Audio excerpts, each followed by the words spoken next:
Hey Divas, happy Tuesday. Happy Tuesday. Welcome to Pink Table Topics. Thank you for joining me. Please let me know if you can hear me. Make sure you don't hear any static before I go any further. Please let me know if you are able to hear me. I see a one in the chat. Thank you so much. Welcome to Pink Table Topics. I am your host and your good sis, Pink Diva. Thank you so much for joining me. As you're pulling your seat up to the table, don't forget to hit that like button for me. Feel free to drop down and leave a comment and also engage in the topic. Make sure you turn your bell notification on so that you'll be notified each and every time I drop a new topic. And as you know, our mission is to create a safe space for women to gather as a community, engage in healthy dialogue regarding real life issues that we as women deal with on a daily basis, but most importantly, to foster the true meaning of sisterhood. And if you are here, that means you are subscribed and representing the Diva tribe. And we're not just any diva. We are divine, we're inspiring, we're valiant, and we are admirable. Welcome to the table, divas. How is everybody doing? How is everybody doing? Let me go ahead and get our motivational quote of the day out of the way. Our motivational quote for today, the first day of April, is: just because the past didn't turn out the way you wanted it to doesn't mean your future can't be everything you imagined. Just because the past didn't turn out the way you wanted it to doesn't mean your future can't be everything you imagine. Isn't that an amazing quote? Let me scroll up and speak to everybody that is here. Happy Tuesday. How is everybody doing?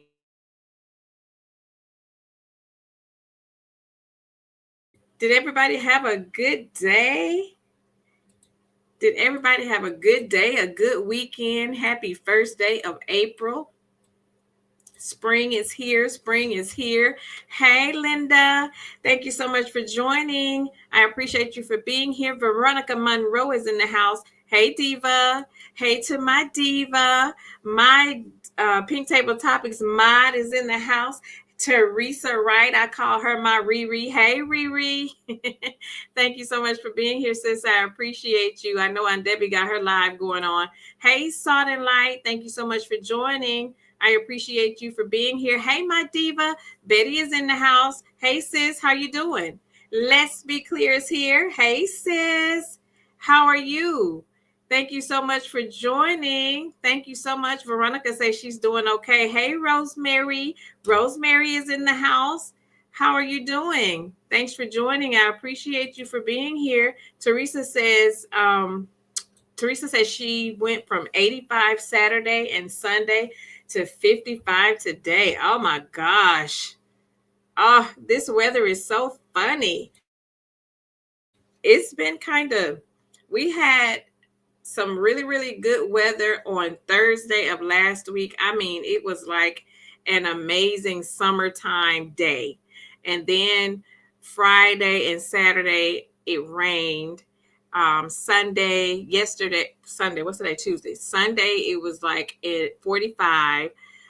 Yesterday was like the 45-ish range, but it was cloudy. And again, today is super cloudy, and I'm not liking that. I know they say April showers bring May flowers. However, hey, Gia, thanks for being here. But I am a summertime girl. I don't know about y'all. I am a summertime girl. I am a true Southern girl. I love my summertime, hot weather, sunshiny days. Give me hot weather any day, any day. But I really love summertime. I love summertime. Did anybody catch Mel's TikTok live? I know some of you said you did. Did y'all order anything from the TikTok live? She was super busy. She and her team. I was like, go Mel. Did y'all get anything? Let's Be Clear says we need the rain for this pollen has us in a choke. I know that's right, because my allergies definitely act up. I have really bad allergies in the springtime, spring and summer, when not only the pollen, but smelling the grass when the fresh grass is being mowed and stuff like that, my allergies go crazy, crazy. Teresa said $350 worth again. Girl, what did you order? She said mail is blocked. Girl, what did you order? Veronica said yes, and it already shipped. Now listen, her shipping be off the chain. You hear me? They play no games. They came in and got right to work. Salt and Light says yes. I got the body wash combo, some tights, and 2 hair serums. Okay. Okay. I know that's right. Yeah, Mel and her team has been over there packing already. Teresa said hers has shipped as well. Okay. Gia says body wash and a fan. Got notice today that they have shipped. I know that's right. Girl, those fans, they were cutting up with those fans, weren't they? Those fans are very popular, very popular. So it was a good thing that she did get in on that trend because it'll be summertime and we'll be ready to put our boots on the ground. Y'all know that dance? Who knows how to do the boots on the ground dance? I love it. And let me tell you something. I'll be sitting here, girl. I'll get in this house and I'll be by myself while my husband is at work and I put that song on. Let me tell you, that is an exercise for you. You hear me? Put that song on and start doing it. It is an amazing exercise, girl. And no good and well. I ain't got Megan knees like I used to, but baby, let me tell you. Betty said, I watched but didn't order. We'll wait on body wash restocks. I know she said the body washes did sell out. I think I heard her on her quick little TikTok live she did yesterday.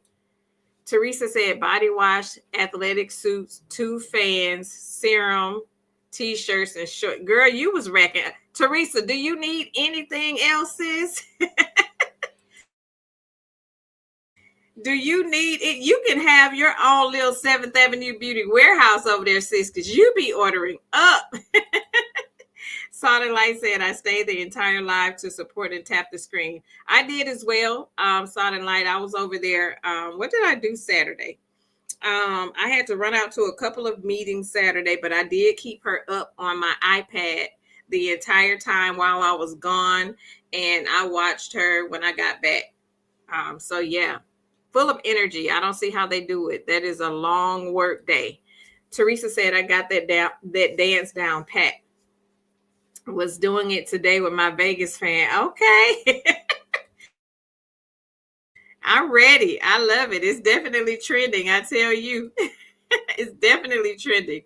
Gia says, I'm bringing my fan to Vegas. Yeah, y'all bring them fans on to Vegas so we can put them boots on the ground. Yes, bring the fan on to Vegas. Teresa said I was there the whole live as well. Awesome. Awesome. I know she appreciates the support. Hey, Mama V. Thanks for joining.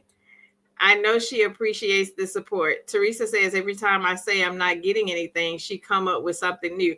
Let me tell you, she had sales going crazy on this live. I said, look at Mel. She had so many new products this time. I was like, I don't blame you. Get it in. Hey, CDW. Hey, sis. Thanks for joining. How are you today? She was getting it in, and I do not blame her.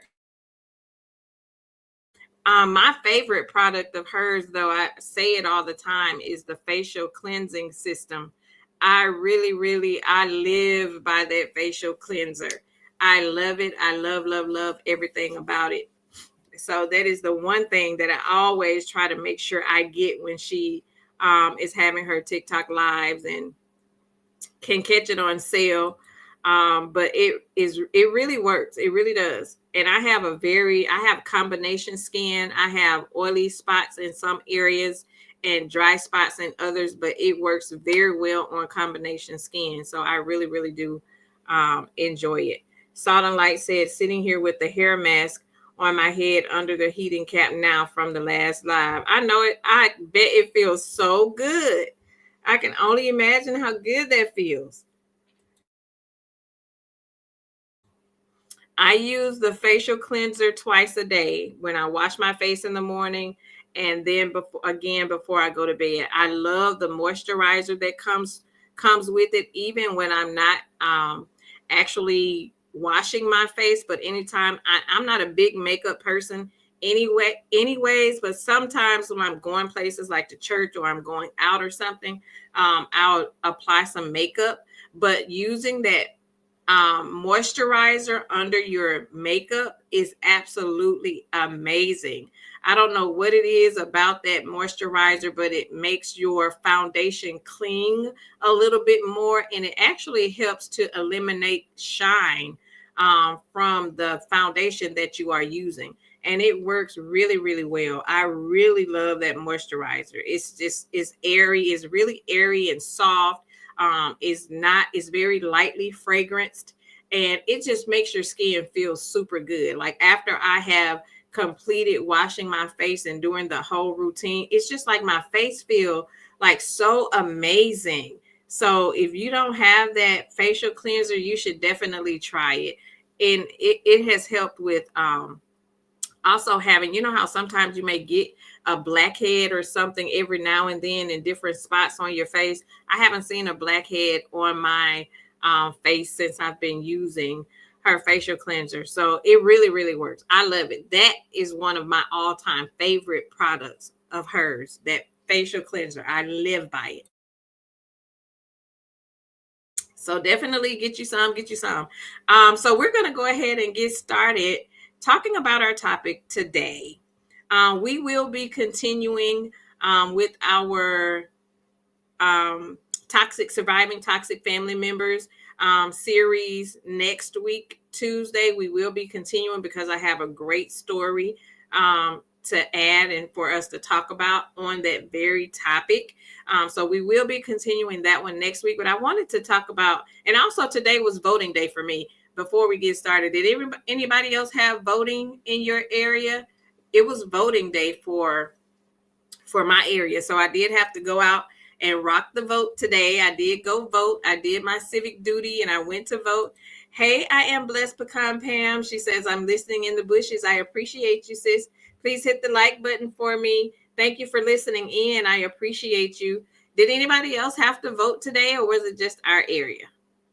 But we had voting today, and I am so glad it's over, because the amount of phone calls and text messages they send when it's voting time, oh my goodness, it is over alive. You hear me? It's just too much. But I did go out and do my civic duty and make sure I went out and vote this morning. Betty says yes for mayor and police department. Okay, awesome. I was wondering if different areas did it at different times, or was April the month like statewide. Teresa says she think Florida had to vote also. Okay. So yeah, I was always wondering, was that for every state or just certain states for certain things? But if it was in your state, I hope you were able to get out and rock the vote as well. So we're going to get started. So what I was saying was I wanted to talk about a topic, when the church hurts. And this topic actually came to me when I was hearing, a lot of the conversations going on about the whole Marvin Sapp situation. However, this topic has absolutely nothing to do with that situation. It isn't a topic about him, but just experiencing hurt within the church. And by no means is this to bash the church or try to convince anyone from belonging to or joining a church, because I really, really feel like, or my hopes would be that everybody could find a church home that really resonates with them, and find a leader that really serves the purpose of what it is that they are looking for when it comes to a leader. And that means, someone who is actually practicing what he preaches, and someone who is preaching and teaching sound doctrine and holiness, and exactly how it is written in black and white in the Bible, right? Hey, Lisa Love, thanks for joining, sis. I appreciate you for being here. So, and there are pastors who were actually called to be leaders and to be ministers and pastors of the church, and are actually out here doing what they were called to do. They have the flock's best interest at heart, and they're actually out here living exactly what they are preaching. I grew up Kojic. And for those of you who may not know what Kojic is, it is Church of God in Christ. My parents, though, when we were younger, we were Methodists. My parents were Methodists, and my grandmother has always been Kojic, has always been in the Church of God in Christ. So I went to both when I was growing up, but I just always loved going to the Kojic church with my grandmother. So it was always, yes, Teresa, I grew up Pentecostal too. So it was always church. And I remember when I was younger, we used to go to church so much. I said, you know what, when I get grown, I ain't never going to church no more. Girl, I was sick of going to church. I think we were in church 6 days out of the 7 days in the week. We were at church for something. We had on Sundays, we had to be up. Veronica say I grew up Kojic too. Okay. On Sundays, we had to be at church for Sunday school, and then our service started at 11. And when I say we stayed in church so long, y'all, from 11, and we were still there at like 3 p.m., like 11 to 3, we in church, had time just to go home, sit down for a few minutes, eat Sunday dinner, and had to be back at church at Sunday night for Sunday night service. Then on Monday, my mom had to be at church for, what was it? It was either Home and Foreign Mission or one of those ministries. And yes, Teresa, all day long. Tuesdays was Bible study. Wednesday was YPWW. That's Young People Willing Workers, for those who may not know what that is. But if you were part of Kojic, you know what that is. Thursdays was choir rehearsal. Saturday was choir rehearsal. And it was something that went on Friday. So when I say it was overkill, I was like, oh my goodness, when I get grown, I ain't never going to church no more, because this is ridiculous. Then it was, we always had revival, family and friends day. It was just always something going on at the church as to why we had to be there. And to me, it just didn't make sense that we had to be there so long. I was like, oh my goodness. And, and just looking at how we were brought up back in the day and the things that we were taught when we were coming up in church, growing up Pentecostal, we weren't supposed to wear pants. You definitely could not wear pants coming on the church grounds. You could not wear pants to church or anything church related. And, and those were things that we were just taught. They didn't like for us to wear makeup. They didn't like for us to have our fingernails painted. We couldn't cut our hair.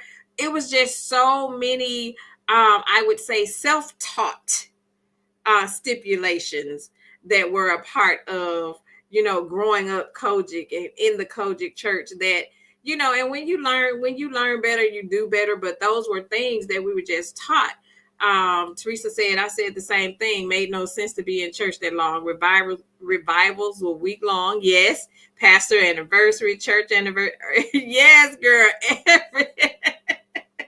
Oh my goodness, girl. It was crazy. It was crazy. But I can't say as a kid growing, I loved going to church because all of my friends, we were church kids. And, we were in church all the time, and it was just our way of life. We had to be there whether we wanted to be or not. That was just a part of our life and a part of our upbringing.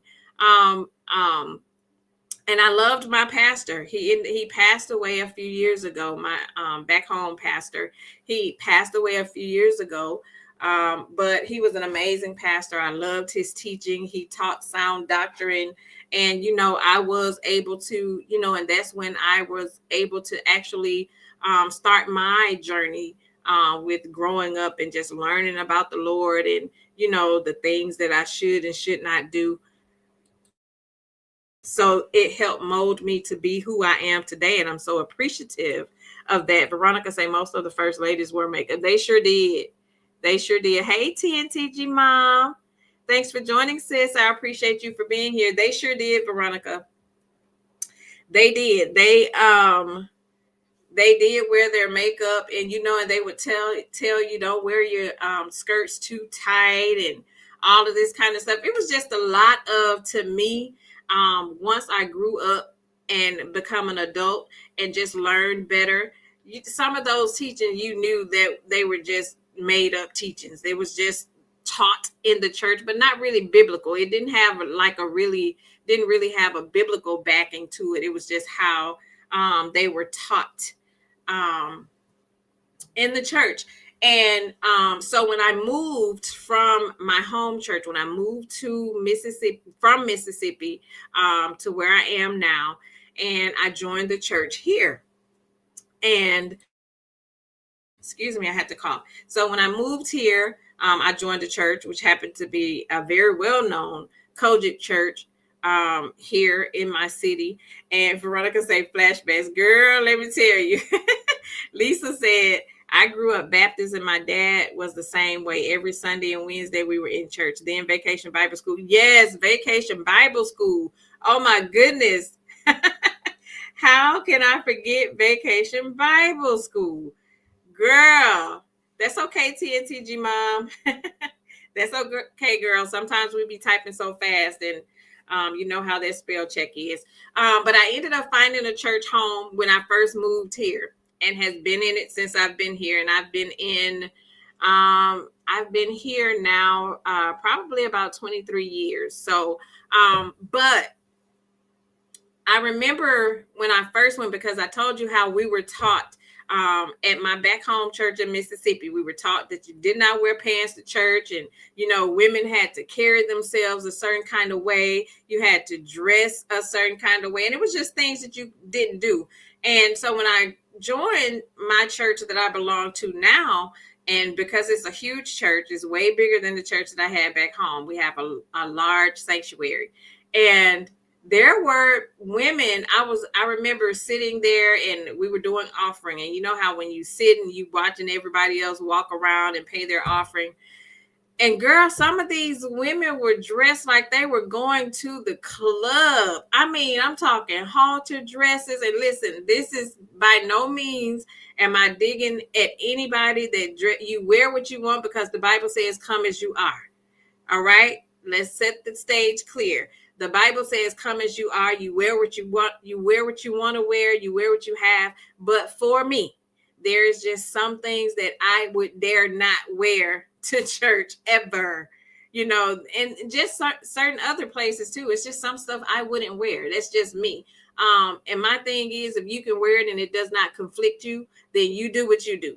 But there are some things that I feel like if I wear it, I would feel conflicted. So convicted, I'm sorry. I would feel convicted. But if you can wear it and it doesn't convict you, that's fine. Your journey is your journey and mine is mine. By no means am I trying to tell anybody not to believe what they believe in or anything. I'm just sharing my experience, just my experience. Teresa said no pants, no makeup, no earrings. Right. None of that. Well, we could wear earrings, but we just couldn't wear pants, and we could not wear makeup until like when we got older, because sometimes when we started to get older, like I think I would say like in my high school years and stuff, you start to kind of see like a lot of this stuff wasn't necessary. And it was just a lot of man-made rules and not really biblical. Silent Light says you would have to nod at the communion table when you walk past it. They would snatch you up if you forgot. Girl, listen. Right, CDW, no nail polish. We were told we couldn't wear, especially red. Girl, they would call you a Jezebel if you wore red. If you wore red lipstick and fingernail polish. Girl. Veronica said, if you would not wear it to work, why wear it to church? Absolutely. And that's exactly how I feel. There's just certain stuff you won't catch me wearing, just like, period. I applaud your confidence. You do you, but it's just certain stuff I wouldn't wear. Let alone church. Lord knows I've seen some outfits.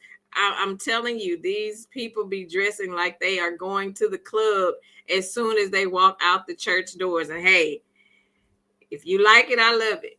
Teresa said you don't wear to church what you wear to the club. But girl, let me tell you, you shouldn't. I wouldn't for sure. There's a time and place for everything for me. However, so when I was sitting there on the pew and I was looking, I say, oh my God. And I felt convicted for them.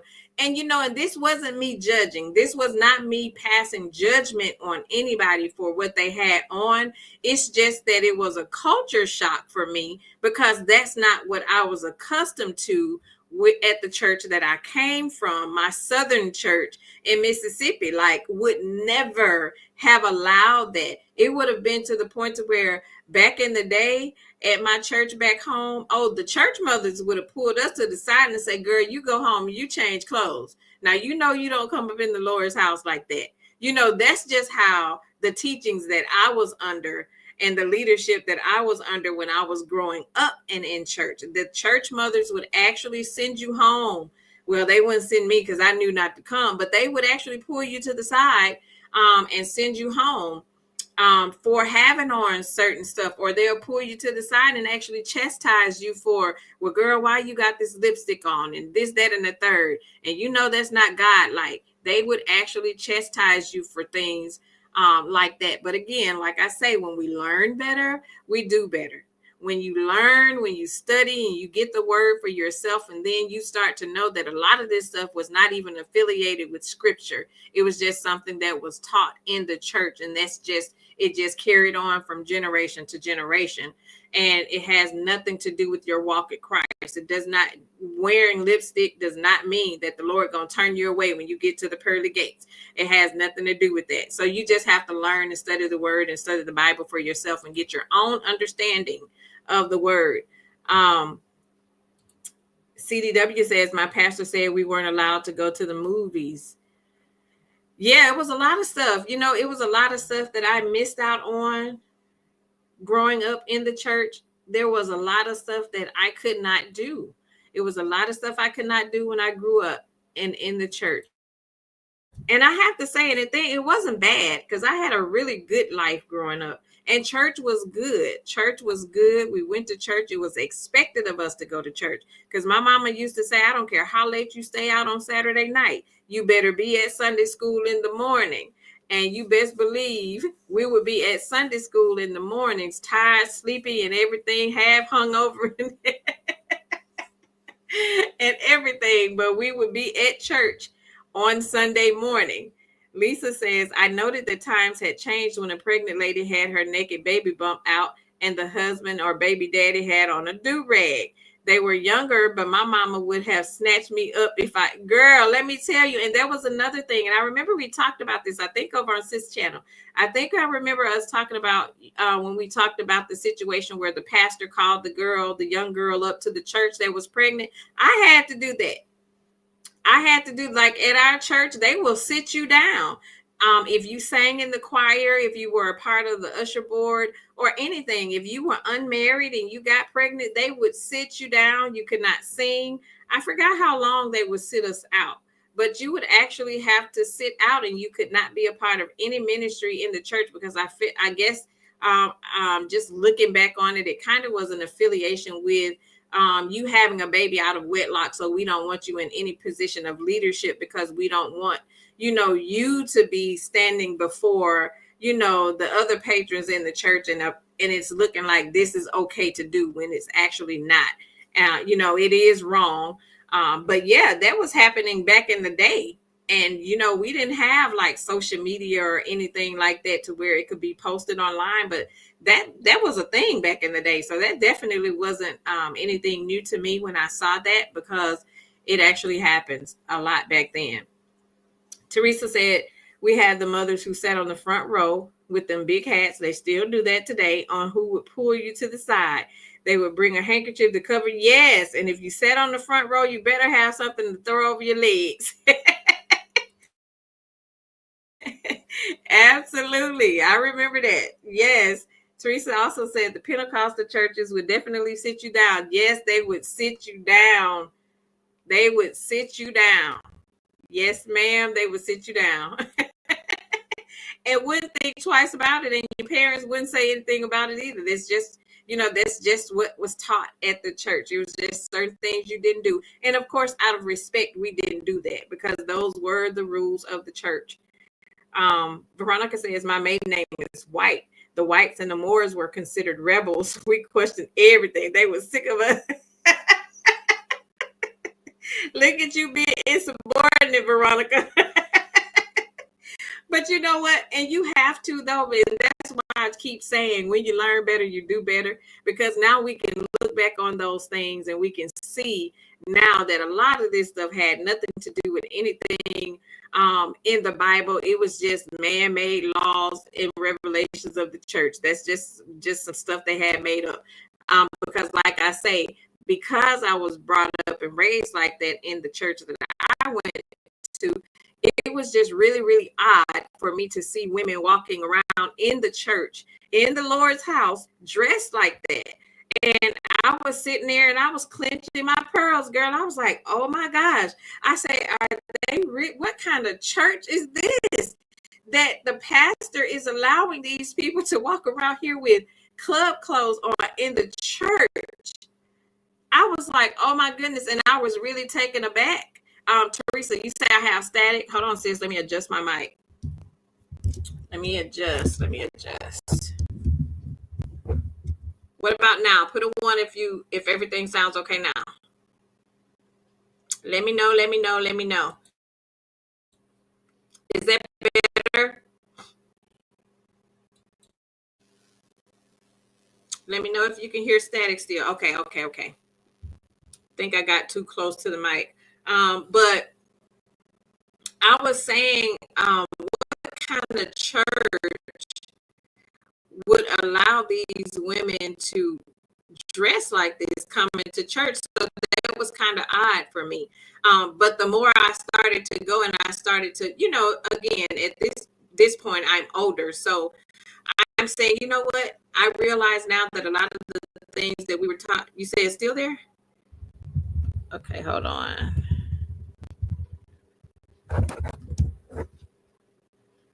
Okay, what about now? Let me know. I'm sorry, you all. I'm trying to adjust this mic.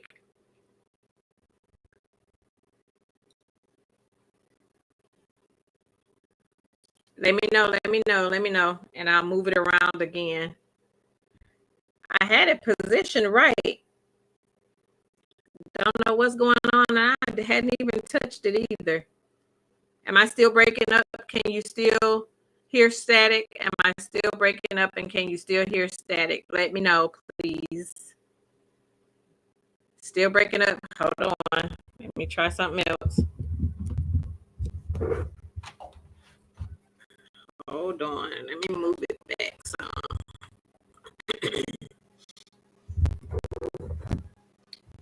Let me move it. Okay, what about now? Does that sound better? Still breaking up? Am I still breaking up? Testing, 1, 2, testing, 1, 2.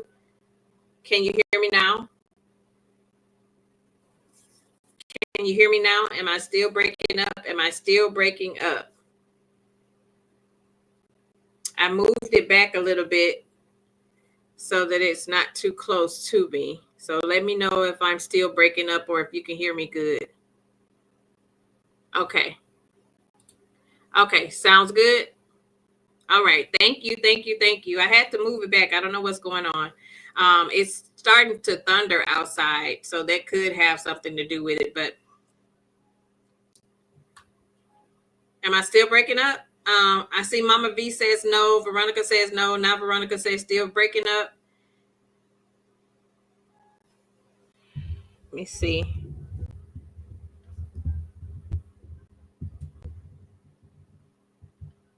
That's okay, Teresa. What you getting from DoorDash, sis? Okay, that sounds good. Okay, good. It's starting to thunder here. We're supposed to be getting rain, so hopefully it doesn't sound bad after this. I adjusted it a little bit, so if it starts static again, thanks for letting me know. So let me know so I won't keep going if it does start to static and you can't hear me, or if I'm breaking up. But yeah, so as I was saying, when we go to church and we start to see things, and a lot of things now, the modern day teachings are totally different from the way we were taught when we were growing up. And those are some things that I had to actually adjust my train of thought to, being able to, thank you, Veronica. I had to actually adjust my train of thought to those teachings, and just come to the realization that these are things that I was just taught. And when you learn better, you do better. So again, so the church that I belong to, now, I love my church. I have been a member of this church. I have been a member of this church since I moved to Wisconsin. So, and I absolutely love the church, the pastor. I love what the church stands for, because my church is all about community. It really is all about helping the community. We have a school. At our church, we do have a school. We have a credit union. We have a free health clinic for the community members who are less fortunate and can't afford health care. There is a health clinic in our church. There's an alternative school at our church, and there's so many different ministries that we have that really, really is about community, which is why I love the church, and which is why I was drawn to it, because it really helps the community. And it's not just, receiving tithes and offering from the church, and the pastor is actually pocketing it. It really is given to the community. We have a food pantry. We have all of those things. So it really is about community. Teresa says she got lamb chops and salad. This keto diet is a challenge. Sis got me on that keto diet as well, Teresa. And I had a steak salad earlier. That's what I had. And it is challenging. You have to I feel like once we can wrap our minds around what's actually keto and what's not, it'll be easier. But that sounds really, really good. Yes, let's be clear. It's starting to thunder and rain here. It's unfortunate because I have an event this weekend, and I was hoping it wouldn't rain. So hopefully it comes the earlier part of the week and not for the weekend. But so I remember, so now we're going to get into talking about the whole church hurt part of it. I've had a conversation with a lot of my friends and a lot of people that I know, that just don't attend church anymore because of something that they went through or experienced from either the pastor or, some of the leaders in the church. And I remember having a conversation with I actually have a really close friend who happens to be a pastor. And I was just having a conversation. Betty, what? You lasted 1.5 days on keto, sis? What? But I remember having a conversation with my pastor friend, and I was talking to him about, and just asking, like, what is it that's causing a lot of people to say that, they would rather just find a church to watch, online at Bedside Baptist, as they call it. Like, what is it that's going on that's driving people to not want to attend church? And I get it. And hey, April, thanks for joining, sis. I appreciate you for being here.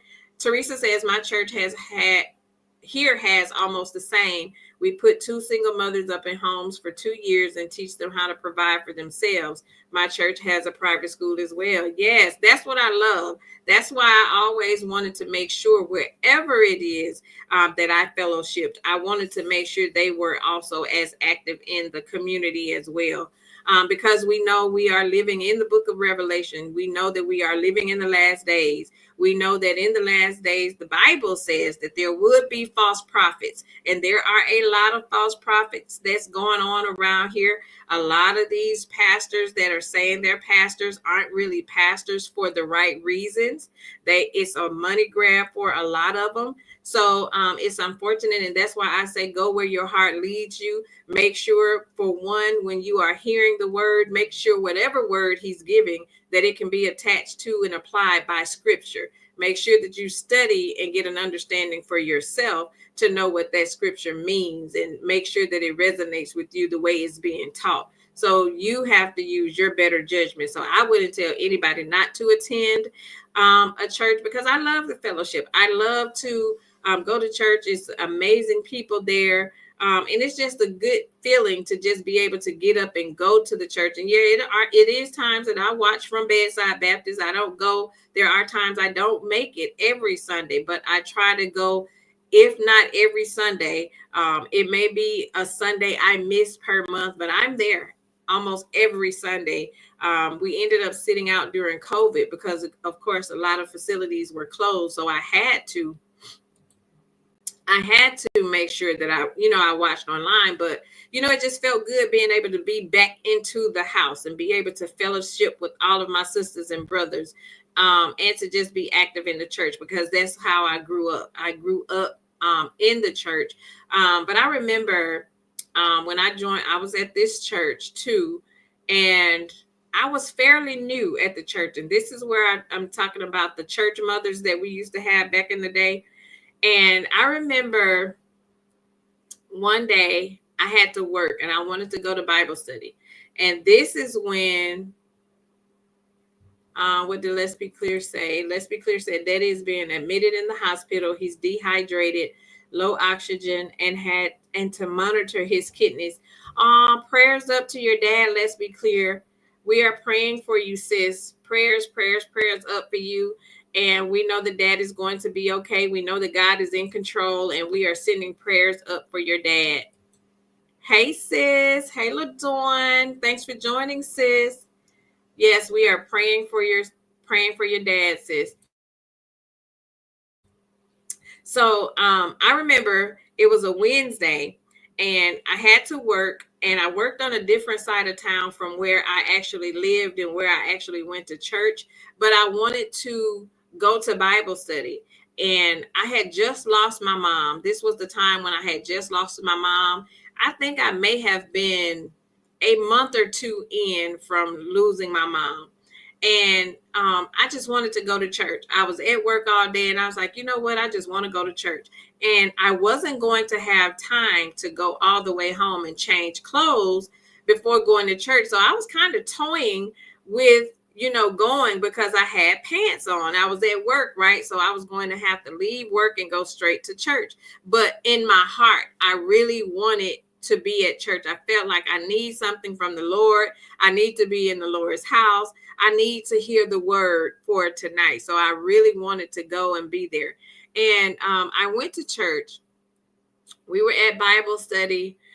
Great message. So I knew the Lord wanted me to be there for a reason. And the message really, really resonated with me, and it really helped me. Again, I'm still grieving my mom. And I remember we were getting ready. Church had dismissed. And again, I told you I had on pants, and I never wore pants to church. This was my first time wearing pants to church, because I left directly from work and I just wanted to get to church. And one of the church mothers, and this one, she was really mean. She was, and some of us be so mean, y'all, for no apparent reason. Some of us, and it's a lot of times it's not even the pastor or anything to do with the church that causes people to walk away. It's the people in the church that just be mean and vindictive for no apparent reason, that cause people to not want to be a part of the church. So I think that's what, a lot of these churches need to do. You need to check the people that you have in positions of leadership, because these are the people that are, behind the scenes really pushing people away because they're just so mean. And I remember the church mother, she came over to me, and mind you, I'm new to the church at this point.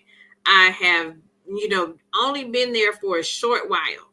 This lady had never said anything to me out of all the times that I had been in the church. Hey, Kathy, thanks for joining, sis. I appreciate you for being here. And this lady had never said anything to me. Again, she was a church mother, but she had never said anything to me. She had never, I had never said anything to her. I would go to church. I sit in the same spot. To this day, I still sit in my same spot. I sit in the same spot. I go to church and I leave. I don't stick around to fellowship or do any of that. I go to church and I'm out the door. Hey, Aunt Debbie, thanks for joining. And I appreciate, I was over there in your bushes earlier. Great live. Love you. And I remember she came up to me when church was over, and and this is exactly how she said it. I told you I had to have on pants because I left work and I came just straight from work.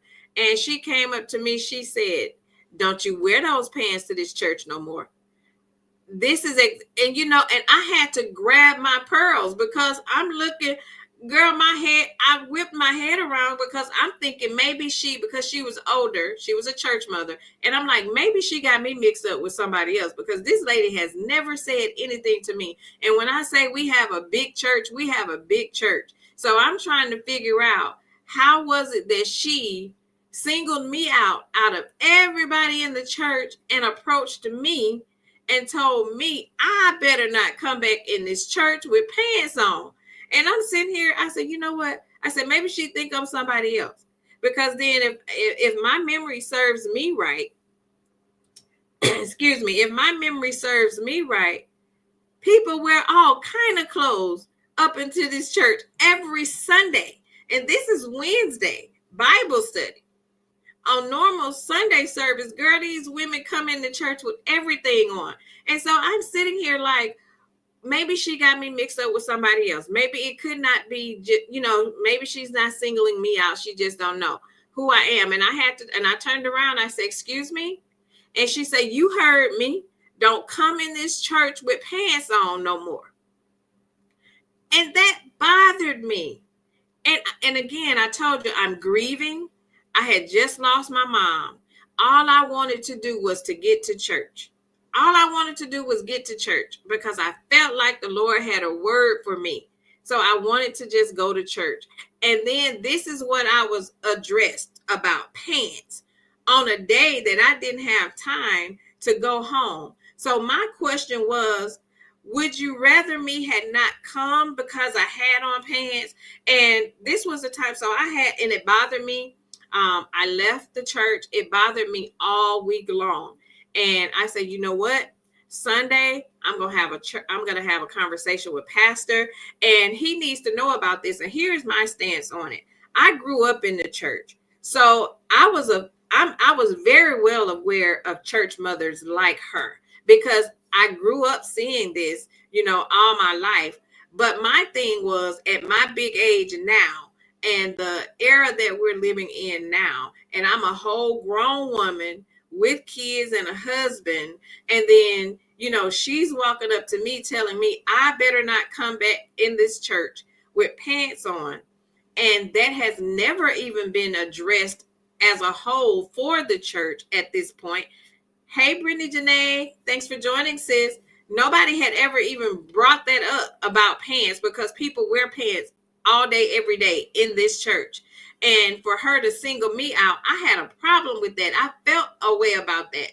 And again, I say this was the very first time that I had even wore pants. And I only had to wear them because I was just leaving work and came straight to church.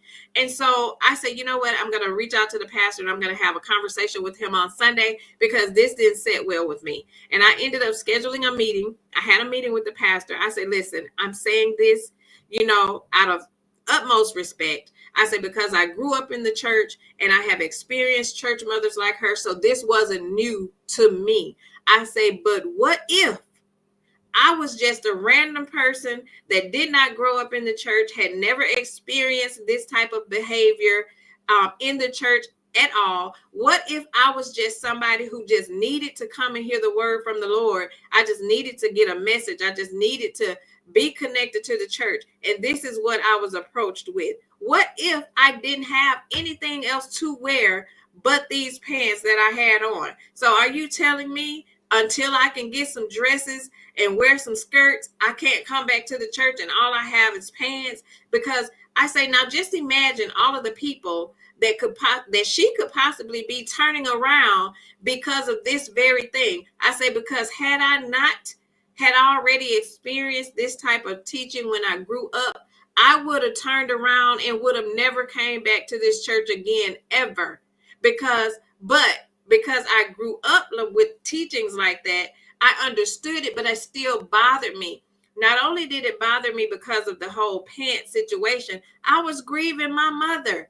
I was still grieving. I just wanted to come to church. I just wanted to hear a word. That's all I wanted to do. But the fact that you pulled me to the side and addressed me, of all people, with pants, and then what if I was somebody else and I just threw my hands up and just say, you know what? I ain't coming back then because I don't have it. I say, and you know what would have made it a little better? The one thing what you could have did was say, you know what? I noticed that you wore pants to church today. Do you have dresses? If not, I have some for you. Offer me a solution. Don't just tell me that not to come back to church, because how did you not know that, I could have experienced, God forbid, a house fire and lost everything I had. All I had was these pants on, and all I wanted to do was just come to church. So what does that say to the person who does not have, what you are requiring them to have to come into this building, right? So that bothered me, and I had a conversation, and I know he addressed her, because a couple Bible classes after that, she approached me, and I was mad. I'm not gonna lie, I was mad at that lady. I held a grudge against that lady for a long time. I'm like, she better not talk to me, because she will get told, her little self will get told. And I respect my elders, I love my elders, but what you're not gonna do is disrespect me and talk to me like I'm not a grown adult either. Because these are the type of people who run people away from the church. These type of experiences are why people don't want to come to church. And we all supposed to be coming to the church for one common goal, and that's to hear the word and to get something and hear something from the Lord. Whatever the pastor is bringing, that's what we're going for. We're going for to fellowship and to do all of those things, but most importantly, to get the word. There are some people who don't have anything but the church. There are some people, the church is supposed to be a hospital. When I'm feeling sick, when I'm feeling down, I'm supposed to be able to go to church and I can get something from that. But when you are experiencing individuals like this is why people don't want to come to church, because of experiences and things like this. And, just thinking that, a lot of these people, like I say, are extremely mean for no apparent reason. Like, you can't just talk to people. And a lot of these people in these churches let these titles go to their heads. And I tell people, I respect my elders. I respect everybody, but respect is earned. You have to respect me too. Don't let that title go to your head. You can't just talk to people any kind of way. And I'll say that on my 9 to 5. I don't care if you are a director or SVP. You can't just talk to me any kind of way. We're all adults. There's a way that you can speak to people. You don't just talk to people any kind of way. But it's just so sad that these type of people actually exist in church, which causes people to not want to go to church. It causes people to give up on their faith walk, walking with Christ and wanting to learn, more about the Lord and, more about what he has for you and want to experience that whole thing. But you have people who are, just simply just being super mean for no reason and turning people away from the church. Church hurt is a real thing. There are people who walked away from church, who experienced some of the worst hurt in their lives at the church, and that's not where it should happen at. I should come to church. I should be able to come to church and feel a difference from the church and the world, as they call it. I should be able to come to church and be able to fellowship with my sisters and brothers and get something from the church that I can't get, on my 9 to 5, or maybe at home or outside, or whatever the case may be. And people don't understand how, church hurt is a thing. Like, it really is a thing. I am blessed because Pam said, I grew up Baptist. I grew up Baptist, now AME, and I was a Young People Division director for 4 years, and my daughter was YPD president. It was a wonderful experience traveling to the conferences and conventions. Yes, and I love church. Don't get me wrong, I love church, but church hurt is a thing, and church hurt will cause you to walk away and not look back. Period. Teresa said, oh, now I'll wear pants in a heartbeat. Now, I couldn't do it in Pentecostal back in the day, but sure will now. Oh, I definitely will wear mine now too. Most definitely. Like I say, when you learn better, you do better. I just came from, the teachings of, don't wear pants to church. So, and once you learn better, you do better. Like I say, now it's not a problem. I'll wake up and put some. The goal is for me to go. The goal is for me to get there. The goal is for me to get there and for me to get something out of it. I'm going to get something out of it. I'm not going to church for all of these church politics and all of this kind of stuff. I'm going to get the word and I'm going home. Lisa says, I now wear pants to church as well, not jeans, but a nice business suit. Hallelujah. Hallelujah, girl. I know that's right. I know that's right. Let me see, did I miss somebody else's? Let's Be Clear said that could have made you leave church for good. Absolutely. And that's the conversation that I had. I say, because I grew up with this teaching, I understood where she was coming from, but it's just one of those things where it's not what you say, it's how you say it. And it's one of those things, like she basically was telling me, like, you better not. She told me, I bet not come back in this church with pants. And I'm looking at her, first of all, like, little lady, who you talking to? Because you don't even know me like that. Like, who are you talking to?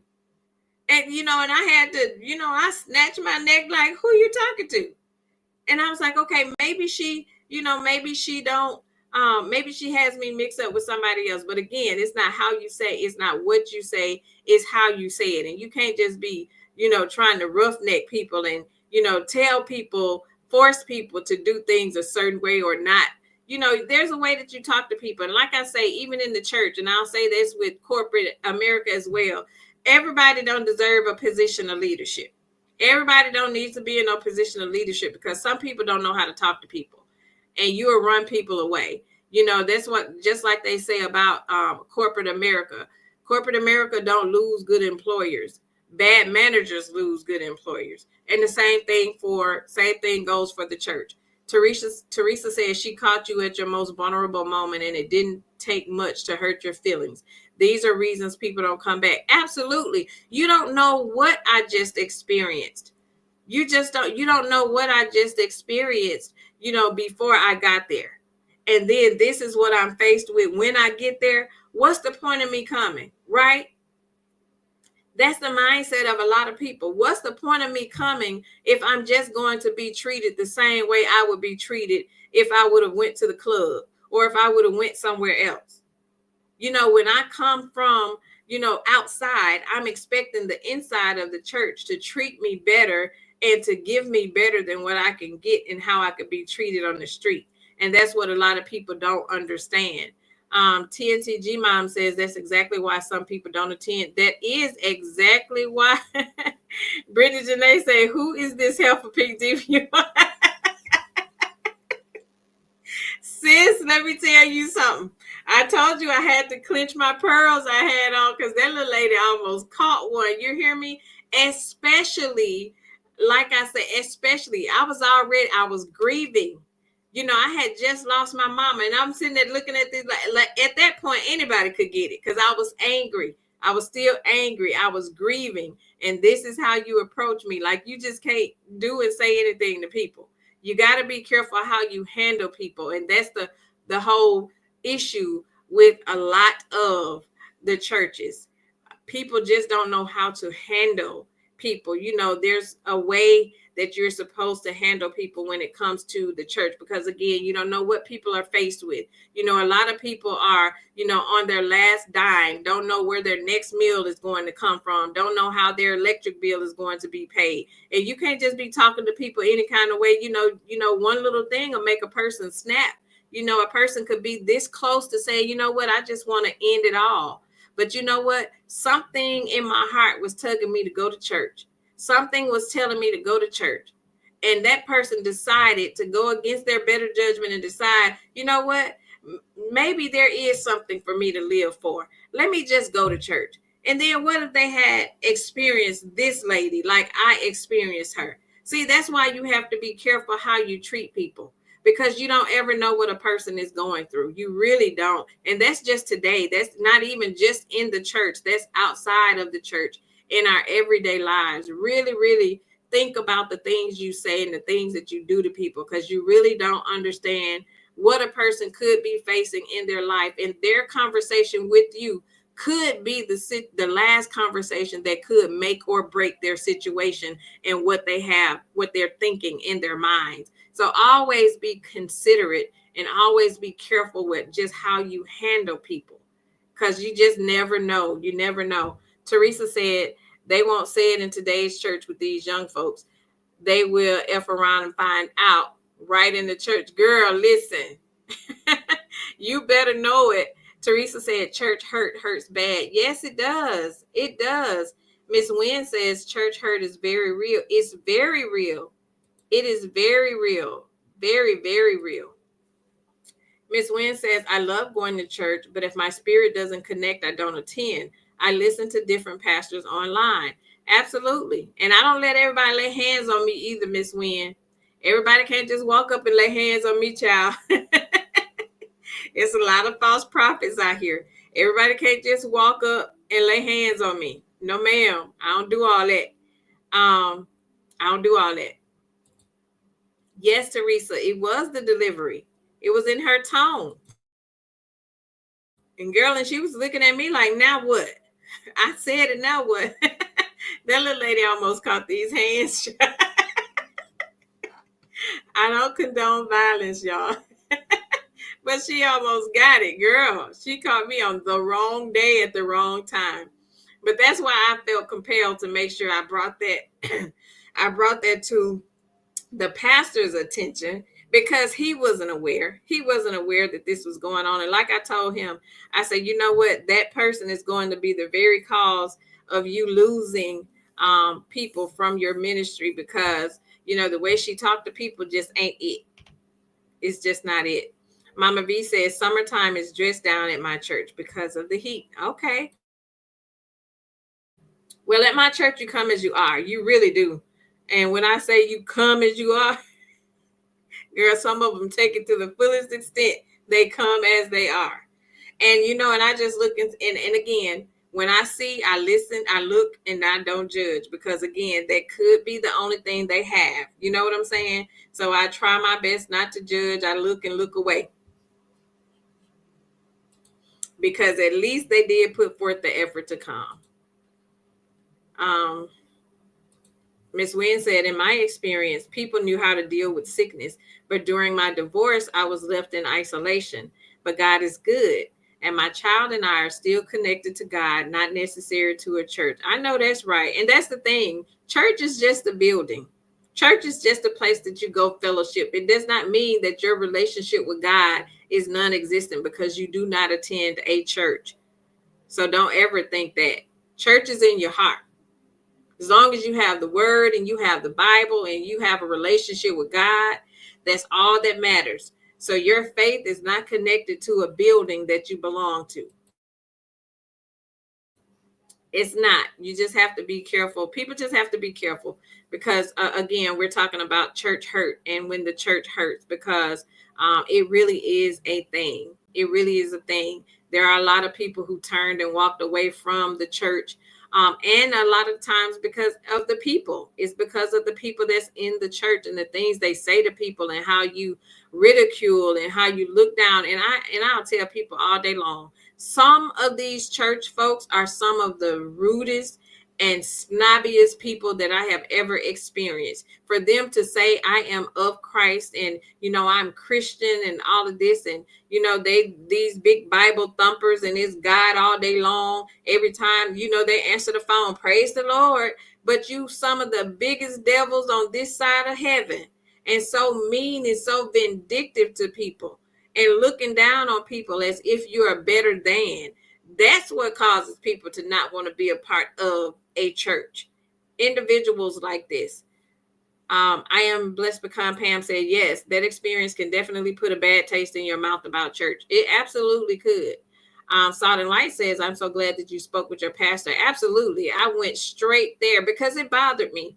It bothered me that Bible study was on that Tuesday. It bothered me the entire week because I kept trying to figure out, like, now, why would she say that?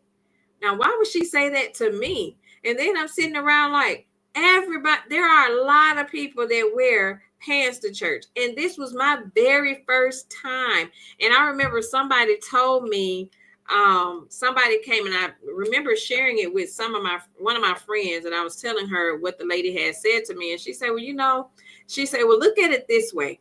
Maybe she saw something in you. Maybe the Lord showed her something in you, and maybe she wanted to tell you, basically saying that you were different and you couldn't do what everybody else was doing, or whatever the case may be. I say, you know what? I say, that sounds good. I say, and that probably would have been well received had her delivery been a lot different.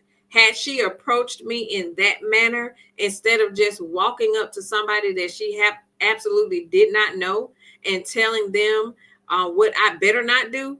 I said, now that was the wrong delivery, and that did put a bad taste in my mouth. Like, you just don't talk to people that way. There's a way that you can deliver a message to a person without it being that way. Veronica said, I attend a non-denominational church and wear t-shirts, shorts, and flip-flops. Because again, the whole thing is coming to church, drawing souls. You want to pull people to Christ, not push them away. Hey, my degree is real. Thanks for joining, sis. You want to pull people to Christ, not push people away. Veronica says those type of Christians are the first to test the lie test all the lie. You hear me?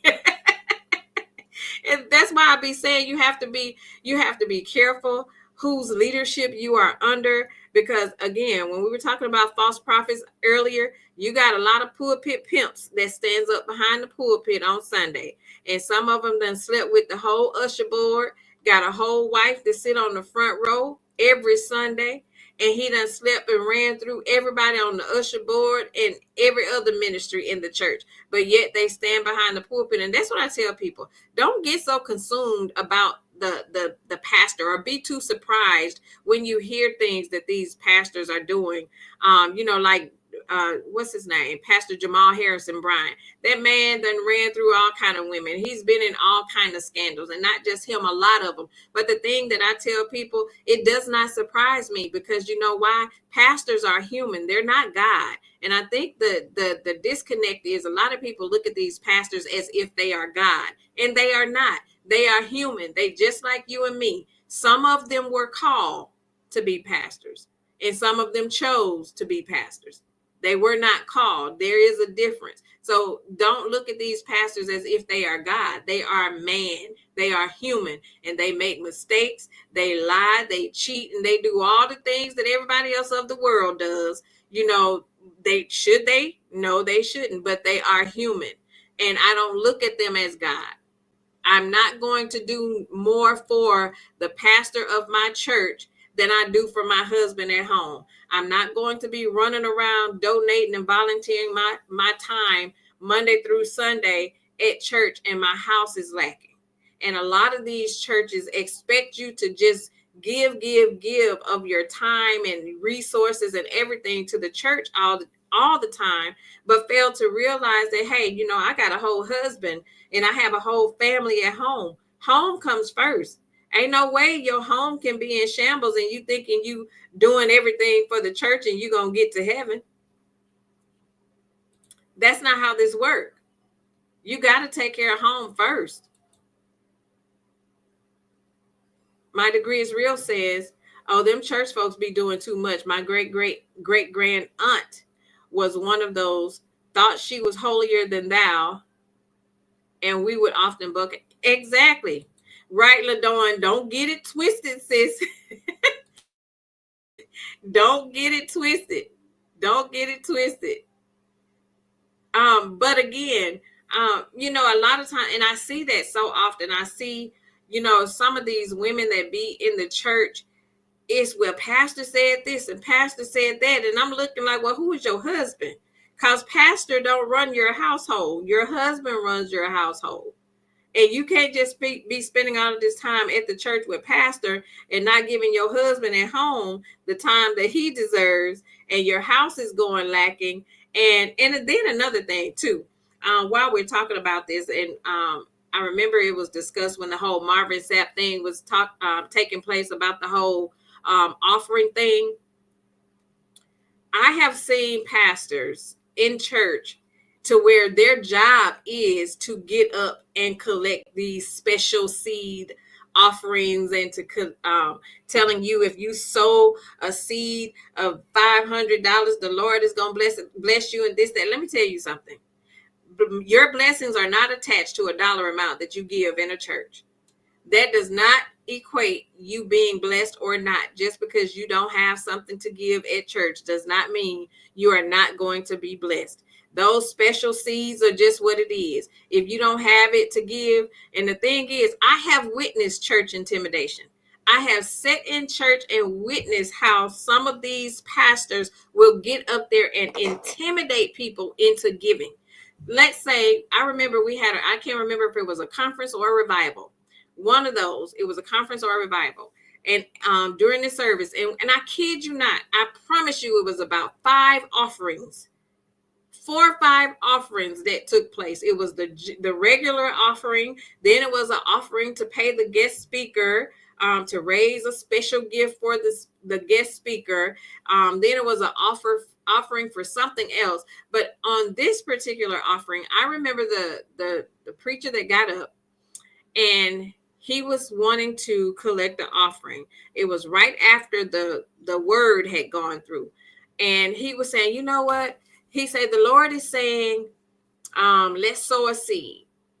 And I want everybody. And he said, I'm going to start it off. I'm going to give $1,000. And I want 10 people, and I know it's 10 people in here, to stand up with me and give me $1,000. And this is the thing. When he did this, and this is the thing that bothered me about it, because he actually was saying, everybody that has $1,000, get up and you come and stand in the center aisle. You come stand in the center aisle. Get your $1,000 and come stand in the center aisle. You think people was doing it? Absolutely. Then he said, okay, this is all that can give 1,000. Okay, now I need 10 people to come and give me $500. Get 500. It was literally like you sitting up here doing an auction for a special seed. And he was literally calling these people out in these different dollar amounts and having people get up and stand in the line. There was $1,000 line. There was a $500 line. Then it was a $300 line. Then it was a $100 line. And then it was a line for those who could give your best gift.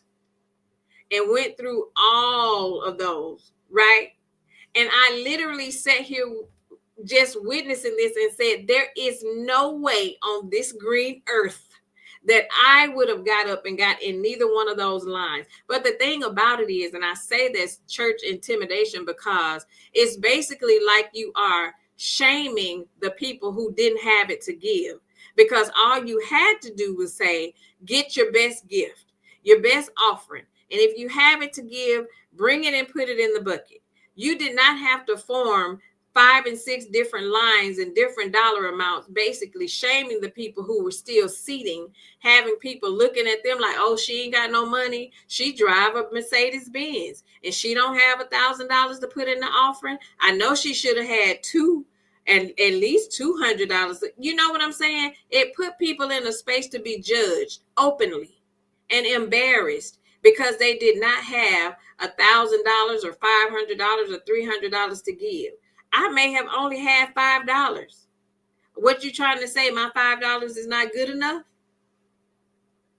So this is what I mean about church hurt. This is what I mean about offering intimidation, because it happens. It's very prevalent in the church. They do it all the time. So it was not anything abnormal to hear of Marvin Sapp doing this. And for people to sit up and say it don't happen, that's a lie. They do it. It's a thing. They actually do it. I witnessed it on more than one occasion, how they'll have all of these different conferences and they'll call all of these different lines, and you bring this amount and you bring this amount. And then what does that feel like to a person who sit down there and honestly don't have it? And I know a lot of people who has given and did not even have it to give. It was their electric bill money that was due tomorrow. But because I feel so embarrassed that I'm still sitting, I'm the only one sitting on this pew because everybody else got all this money that they can give. Well, let me just take my last. I know the Lord will make a way, because while people are still sitting, this is what the pastor is saying. Just like Marvin Sapp said, well, you know what? You eat you eat as much as that. When you go out to eat, or you drive a nice car, you can afford it. Oh, look at the suit that you have on. I know that you have $100 to give in this line. Let's not forget that they've already paid in the regular offering, right? They've already paid in the regular offering. They've already paid their tithes. But now I'm going to guilt them into paying another special seed. You sow a seed and the Lord going to bless you in 5 days. That's a lie. Because if the Lord was going to bless you, it is not attached to that dollar amount that you brought up there and laid on the altar. Those are the kind of things that I look out for, because I don't feel intimidated to get up and do anything. If I don't have it, I don't have it, because I tithe and I give in other ways. I donate, I give to other people, I volunteer my time. So there's more ways to tithe and provide an offering than it being something attached to a monetary value. So you have to be careful, because it happens every day. I have witnessed it. Veronica says some people tend to think their pastors are beyond. Girl, yes, they are. It's some people that will go to bat for their pastors. Do you hear me? And he got 5 baby mamas outside of his wife that he got at church. And they will completely overlook all of that.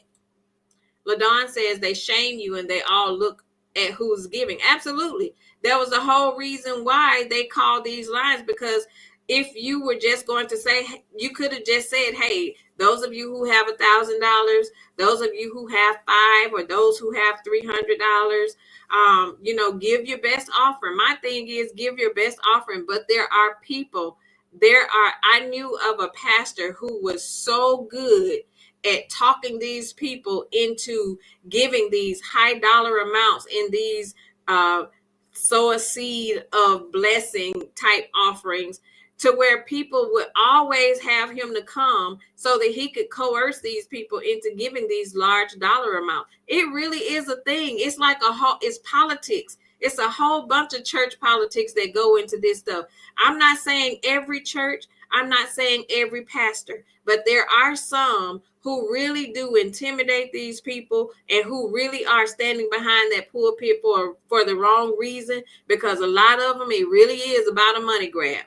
All of them that's standing behind the pulpit was not called. Some of them chose to do it because it was a quick, easy money grab. So don't be fooled. Don't be fooled. Salt and Light says that's opening up for people to be prideful. Absolutely. Hey, Cricket. Thanks for joining, sis. Hey, Nashonda.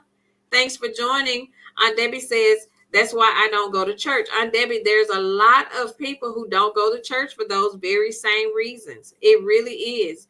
There are a lot of people who don't go to church for that same reason. And I go, but you best believe I give when I want to give and what I want to give.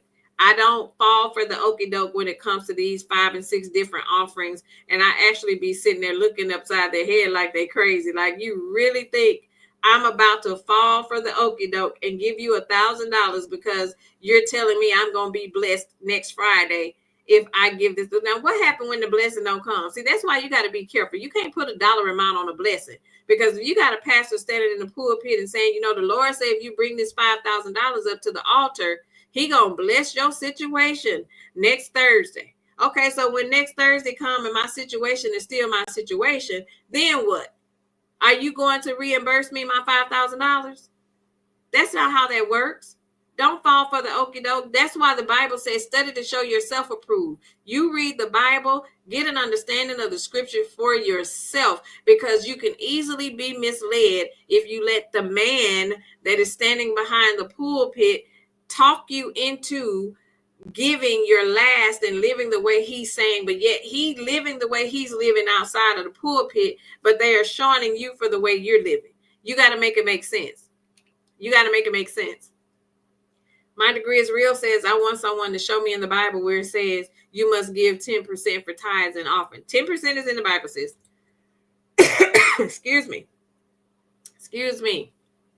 But again, the whole sowing of the seed things is what gets me. But most importantly, what gets me is you actually intimidating people to give when they don't have to give, or you attaching blessings to money, because blessings are not, because in the Bible that I read, which is the King James Version, my God already paid the price for me. I don't know about y'all. The price has already been paid. So anything that I give at this point is from the kindness of my heart. Teresa says we went to a church for New Year's and they were taking up the year amount. They wanted 100 people to give $2,025, then 50 people to give $225, then the rest to give $25. Girl, they be strategic with it. They be super strategic with it. My degree is real says church is a tax-free organization. Absolutely, it's a tax-free organization, and it's a lot of stuff that go on behind the scenes at a lot of those churches with how they wash money in and out of these churches. Trust and believe. It was a whole pastor in my city. It was a whole pastor running a big mega church, but had a brother as a drug dealer. And girl, they was running all kind of drugs through that church and washing the money through the church. So please believe they have found a way to pulpit pimp. So it really is a thing. It really is a thing. So you are right, sis. Veronica says, I feel no shame if I do not have it. I do not give extra if I am not convicted. I agree. Neither do I. I don't feel ashamed either. If you have it, you have, because at the end of the day, you still got to eat. You telling these people to give you their last and to have faith that God gonna bless them, but you driving off in your Rolls Royce and you going to your big mansion on the hill in your fancy suit and fancy shoes and all of this kind of stuff, but yet these people got to worry about where their next meal is going to come from. You know what I'm saying? So you have to really be careful. You really have to be careful. Salt and Light said I had a pastor tell the ushers to lock the doors because, girl, not lock the doors. They was locking the doors back then because they had gotten a gospel singer come and they didn't make the money. They didn't make the money. I got right up and left that part. But the whole thing about with these gospel singers, though, they already be done paid these folks up front. They've already paid them up front. So anything extra that they raise is to help them recoup what they've already had to pay these people to come and perform at these churches, or these pastors to come and to preach at these conferences and these revivals. They've already given them the money. Because my thing is, if it's not a money grab, what pastor do you know, especially the ones that make the comments like, well, that pastor already had his own money when he started the church. Okay, so does he charge the church to actually minister? Does he charge the church to be the head pastor at the church? Because if that's the case, if it's not about money, why do you take money from the church? You should be doing your pastoral duties for free then. But again, it's a money grab.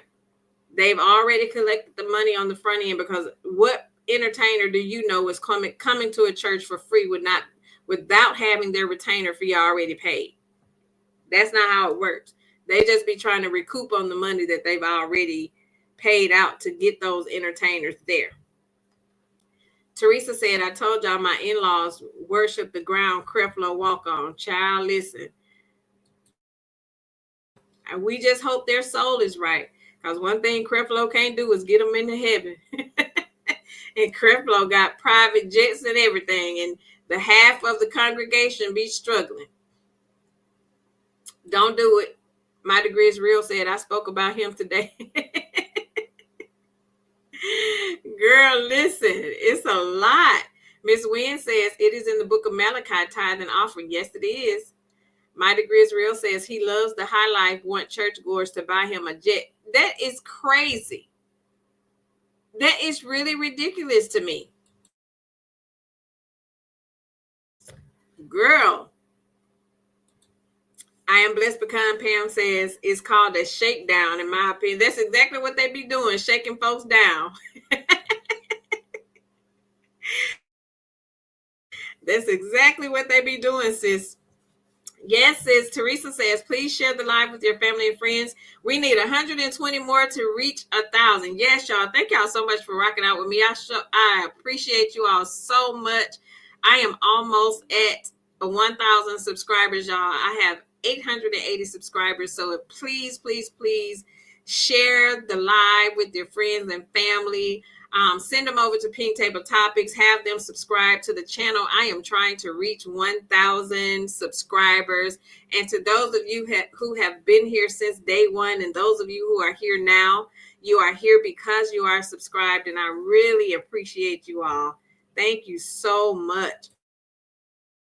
There would be no Pink Table Topics without you all, and I appreciate you all for rocking with me. I love each and every one of you for rocking with me. My Degree is Real says at this point, I'm doing bedside Baptist on my knees in my room one-on-one with God, because getting right with God is all that matters. That's all that matters. You hear me? And there's absolutely nothing wrong with that, because you can get what you get. Like I say, the church is just the building. It's what's on the inside of your heart that matters. It's what you do and how you treat people that's going to determine if you get through the pearly gates or not. It's not about whether or not the Lord you ain't gonna get to the pearly gates and the Lord say, well, you didn't go to church, so I'm gonna turn you around. That's not how this works. It's not how it works. And a lot of pastors want these people to come to church so they can continue to collect this money and continue to do these 4 and 5 different offerings. So that's not what it's about. Like I say, it's a blessing to have a church home to where the pastor really is teaching sound doctrine and teaching the word, teaching it in black and white. There are no gimmicks. He's doing right by the community. He's doing right by the members. There really are pastors who are out here doing the right thing, but there are equally the same amounts that's out here doing the wrong things and standing up in the pulpit to just get money from people and not really help and give back to the community. But again, your faith does not lie in whether or not you attend a building or not. It doesn't. But church hurt is a real thing. It really is a real thing. It would have been several times that I would have turned around and walked away, because people just don't talk to you with respect and dignity, and they think that they're in church, and it's the church people though. And I say this all the time when I used to talk to my grandma.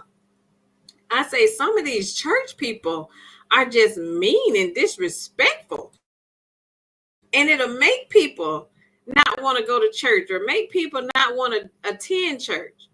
Like, you can't just be talking to people any kind of way and everything. And I get that we love the Lord. We do. I do. I love the Lord. Without him, there would be no me. He has done so much for me. I thank him every day for his mercy and his grace and everything that he does for me and my family, everything that he has blessed me with. But listen, I don't have to. I'm not a Bible thumper. I'm not a person that it's got to be Jesus, Jesus. Every 5 words that I say coming out of my mouth. It is, real life. We living in, this is real life. We got to come down off of this spiritual high sometimes and, be human. We are human. We make mistakes. None of us are perfect. On no given day, none of us are perfect. Teresa says, my pastor says, read the word and know it for yourself. Absolutely. Don't just listen to what is preached to you. Confirm it's in the word. If he's preaching from anything other than the word, run. That part. You got to know for yourself. You have to know for yourself. I'm going to put the link in here for a few minutes. If anybody want to come up and share a story about church hurt, if you have experienced church hurt, I would love to hear your story.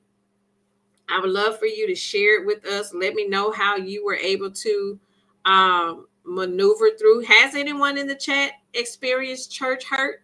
If you did, how did you deal with it? Did it turn you away from the church? Did you continue going? My Degree is Real says, my grand aunt said to me, you won't go to heaven just because I didn't agree with her. I just laughed and said, I didn't know you were God's personal secretary. That part, girl, they have really taken it, and a lot of times it's like they are, how when people be stuck in their ways, they don't want to learn better. It's just a lot of this stuff is like self-taught and transpired from generation to generation. And that's just what they were taught when they were growing up and on their walk with Christ, and they just stuck with it. And, a lot of them when you try to tell them, nah, granny, that's not what the Bible says. See, the Bible says this, they'll think you're being insubordinate and you're trying to go against them because they don't want to accept it. That's, they're stuck in their ways. LaDon says, we're not perfect, but don't piss on my leg and tell me it's raining. That part. And a lot of this is common sense. It's just common sense. Again, know for yourself. You know what you do. You know the relationship that you have with God. You know what he's done for you. You know that you give, how you give. You know when you can't afford to give, because who's going to give their last? Because I know if I give today, if I go to church and I give my electric bill money, I know I can't call my pastor on Wednesday and say, hey, can you pay? I'm a little short on this electric bill. And my pastor will now. I will say my pastor will, but there are some that won't. They're not going to, half of them don't even be wanting to feed the homeless. And they got all this money, but you continue to collect all of this money and you're not doing anything for the community. I remember there was a church that this family had a house fire. And she had 5 children. She had a house fire, had 5 children. This particular church, collected money in the name of this lady, and said that they were collecting the money for her, collecting the money because she lost everything in this house fire. And when it was time for the lady to get the money, they wanted to put stipulations, and people gave because the lady lost her house and because they wanted to help her and assist her with getting a place for her and her kids to stay and to get them clothes and food and that kind of stuff. And the church decided that they wanted to put stipulations on it. It wasn't the church that, and keep in mind, it wasn't the church that gave the money. The congregation donated to the lady, but the pastor said that they were raising the money for the lady. And the congregation donated, and I forgot, I think it was around $17,000 or $18,000 that they raised on behalf of this lady for her family and her children. And don't you know, the pastor ended up putting some stipulations on it and was trying to issue it out to her and just give her so much of it. And I was sitting there when I heard the story. I'm like, well, that's not how this goes. If you raised money on behalf of her and her family, however much you raised, every dime of it should go to this family. Why would you put stipulations on it? As basically as if you're saying, well, she may not do the right thing with it.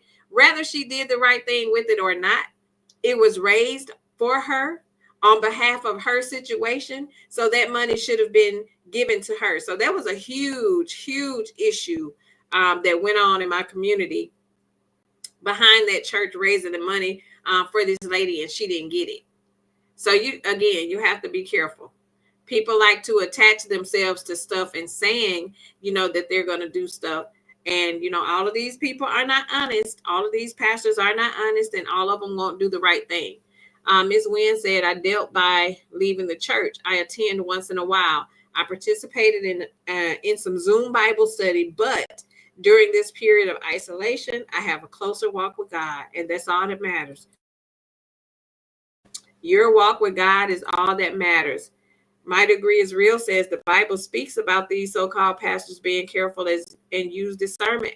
Be careful and use discernment. Absolutely. You have to. The Bible said in the last days there will be false prophets, and I see a lot of them. I see a lot of them. They have a lot of people fooled. You really do have to be careful. You have to pray and ask God to give you discernment. Ask God to open up your eyes, give you an understanding, because a lot of these people will get over on you if you are not careful. Miss Wynn says, I'm planning to invite some church friends to have lunch and worship in my home. That's a blessing. That's a blessing. It's all about spreading the word. You don't have to be in a church building. It's all about spreading the word. Study to show yourself approved. You read the Bible. You get you a study Bible and read and study and get an understanding. And if it don't sound right, if what he's saying doesn't align with what's in the Bible and you know to be true, don't fall for the okie doke. It is what it is. Don't fall for the okie doke. because there are a lot of false prophets. I remember my sister had told me, my sister lives in Texas, and my sister had attended a church to where they had a false prophet at the church. But the guy was at the church, he was a guest speaker at the church, and he was prophesying to people. And you know how they called you up to the altar and they want to lay hands on you. And my sister said he kept trying to, you know how when they lay hands on you and they keep trying to push you backwards so that you can fall like you done felt something. And she said, sis, I wouldn't fall. She said, sis, I wouldn't fall. She said he was telling me, he was telling her something, and she said that wasn't my story. She said the stuff that he was telling me, and he was like, well, the Lord said something, and she was like, and she said, so I'm just standing there. She said, shaking my head, because no, he didn't say that to me. And he really got an attitude because he would not, she would not. My degree is real. It was so funny, girl. I was cracking up. She said, sis, I wouldn't fall. He was trying his best to push me. She said, I was stiff. She said, I stiffened my legs. Oh, she said, I wouldn't let him push me, sis. She said, because I didn't feel nothing. She said, I don't know who he had me mixed up with, but that was not my story that he was telling. And that's why you have to you have to be careful, because they really be telling you stuff. And you know how, especially the ones would say, well, you got kids, are you married? And no, you tell me, you the prophet. You tell me if I got kids, how many I got. You tell me if I'm married, how long I've been married. You shouldn't have to ask me no questions, because if the Lord gave you a word for me, and let me tell you, there are some who can tell you things about yourself that you know nobody would have known. My degree is real, said Bishop Whitehead. Now conflict, false prophet. Yes, false prophet. Teresa said, use the spirit of discernment. The devil's voice sounds just like God. Yes, it does, because he knows exactly what you like and what you want to hear. You have to be smart enough to know the difference. I agree. I totally agree. LaDon said that happened to me too. He kept pushing. You wouldn't fall either, sis. My sister said, I ain't going. I ain't going. Oh my gosh, that was so funny. Girl, we cackled. You hear me? We laughed so hard. And they get upset. They would get upset. And people do this stuff for money. They'd be sitting around here trying to, and see, and I don't believe, for one, I don't believe in everybody speaking over my life. I don't believe in everybody laying hands on me. I don't believe in everybody praying, praying for me. No, ma'am. I don't know what kind of spirits and demons these folks got. You ain't about to lay your hands on me. My degree is real. Said, what's up with this falling thing? Girl, I don't know. I don't know what it is. I think they want to make people feel like they got some sort of superpower or something. If you don't fall down, that means you didn't feel the anointing and all of this kind of stuff. I don't know what it is, but you, right, Nashonda, I don't have these people putting their hands and praying on me. And you have to even be careful of who you ask to pray for you, because are they praying for you or are they praying against you? You have to be careful. Very. Half of them can't even get a prayer through the roof. So you got to be careful who you ask to pray for you. And definitely got to be careful who you have laying hands on you. Don't be speaking over my life. Teresa says, I agree. I don't want everybody praying for me or speaking over my life. Absolutely. Me either, sis. I don't play that. No, ma'am. No, ma'am. And no, Pam. Gone away from me with that. We ain't going. We ain't going. And they'll get mad. They'll get mad and sit there and I'll be sitting there. Now, again, I have witnessed some who are definitely anointed and they definitely have a gift of speaking to things that's going on in your life. I've had a pastor, prophesy to me. I have been prophesied to, and I know, and when he said what he said, I know nobody knew, and I knew it had to be God to give it to him and show it to him, because nobody else actually knew. So you do have some who are gifted. Again, there are a lot of people who are called to do this, and there are a lot of people who choose to do it.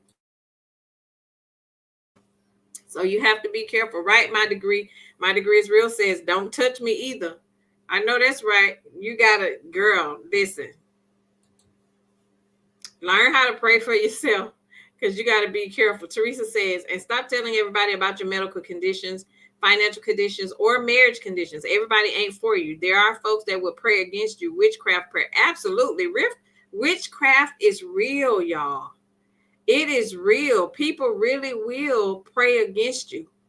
People really will pray against you. So you really do have to be careful of asking people to pray about you. And like Teresa say, don't be telling everybody your business. Everything ain't for everybody to know. I don't care if they are of the church. Everything ain't for everybody to know. And I'm a very I won't say secretive person. It's just that I don't tell everybody my business.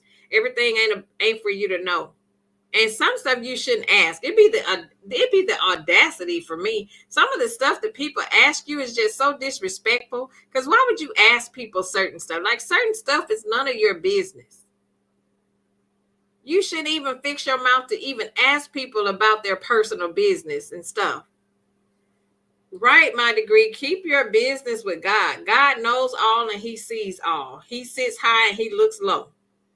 He know everything. That's the one person we can't get nothing over and nothing past because he already know it before we speak it, and he knew we was going to do it before we did it. Keep stuff to yourself and pray about it and talk to God about it because he ain't going to tell nobody your secrets.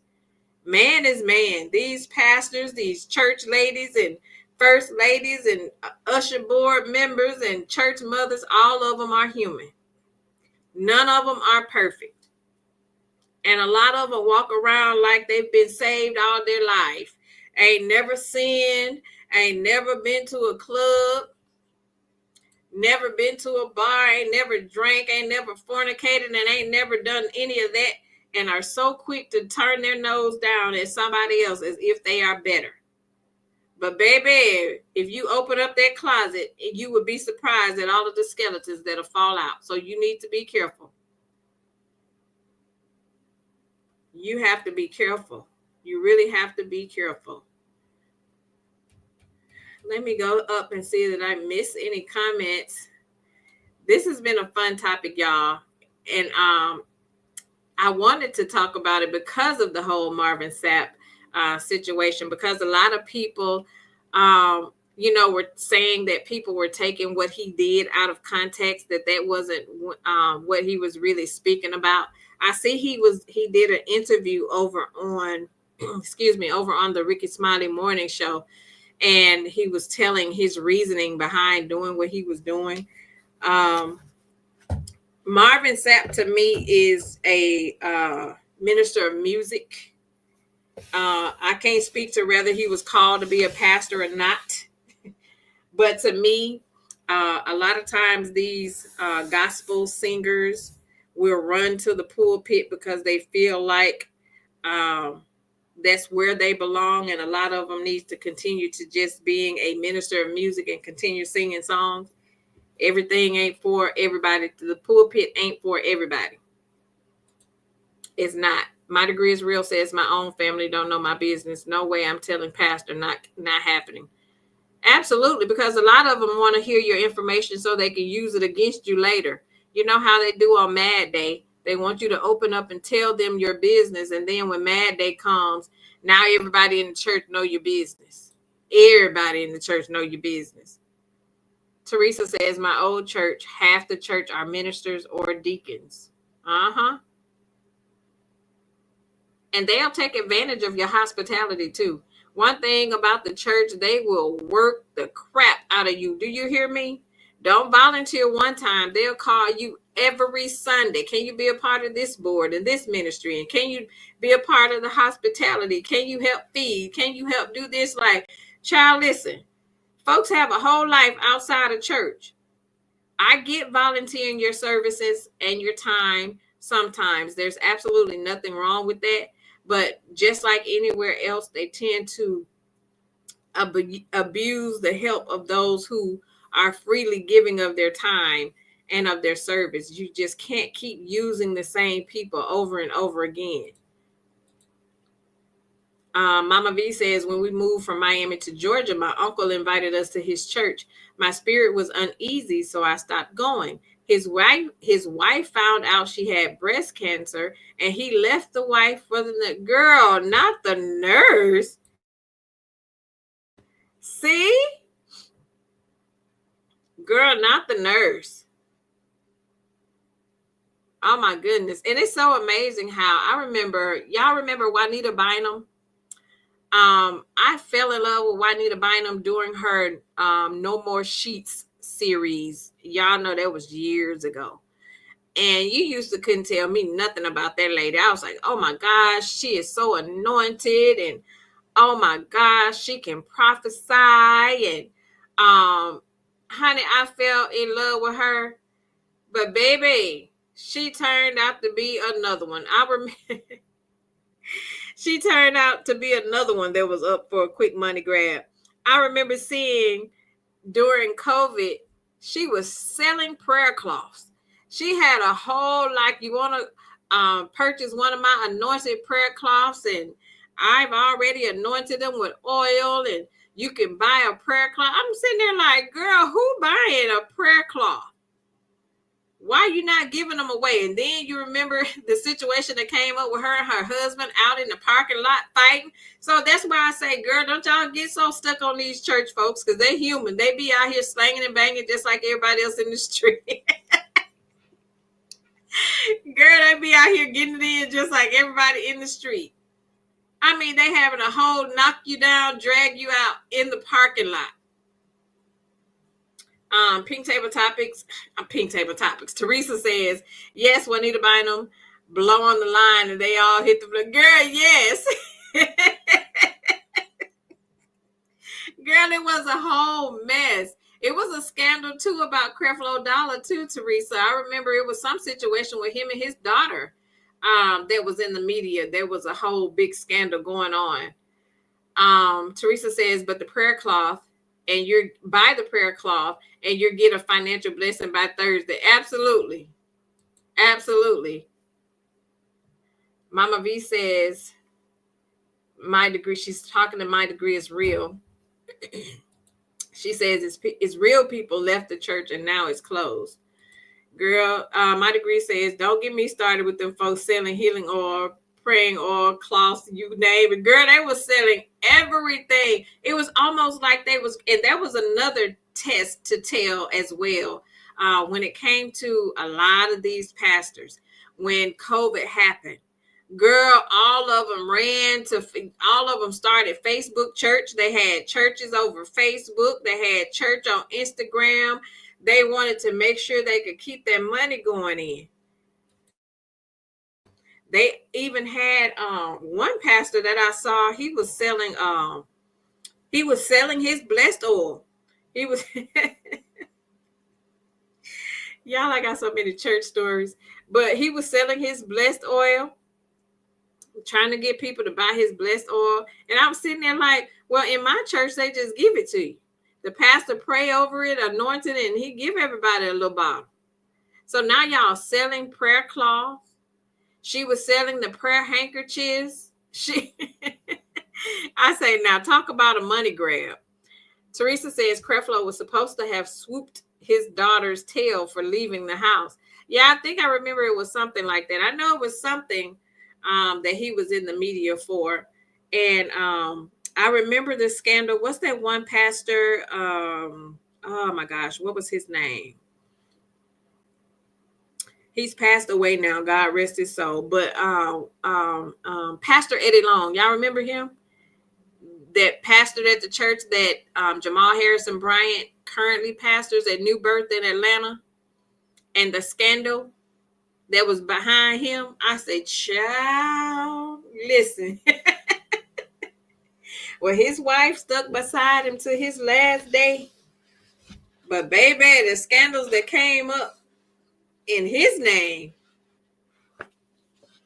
Listen, y'all be careful.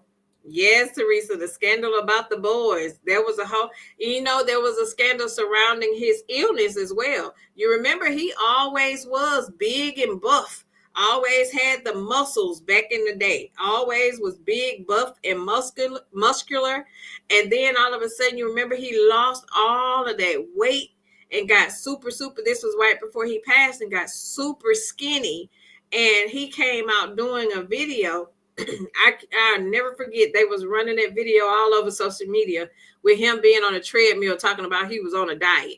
Now, this is a man that came from a big bodybuilding, muscular type build into a little bitty thing. And it was going around, excuse me, it was going around at the time that he actually had AIDS. But they were saying, then after that, he was saying that it was just that he was on a diet. He was on a strict diet. And then after the diet talk, he started to say, his family started to say that he had cancer, but he just didn't want to mention it to his congregation or, to alarm anybody. But the whole scandal about it was he actually passed away with AIDS, but they was keeping it under wraps. Again, God rest his soul. I wasn't there. I don't know. However, it just wasn't a good look. That was a huge scandal. My degree says my poor mom used to get caught up with this white pastor selling prayer cloths. I said, you better give me that money. I know that's right.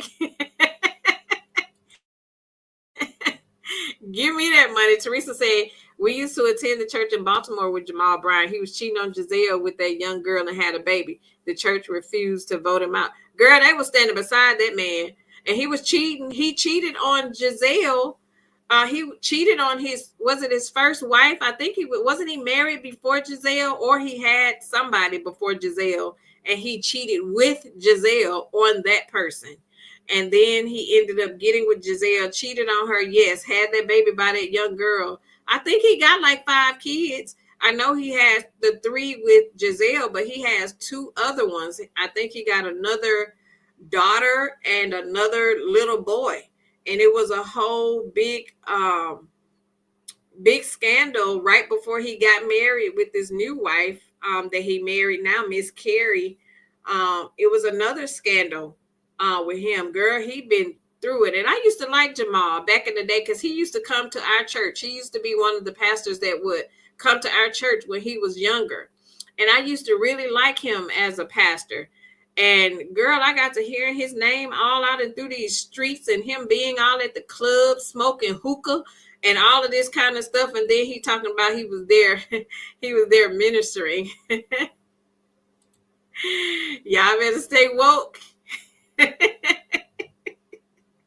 Y'all better keep y'all eyes open. You hear me?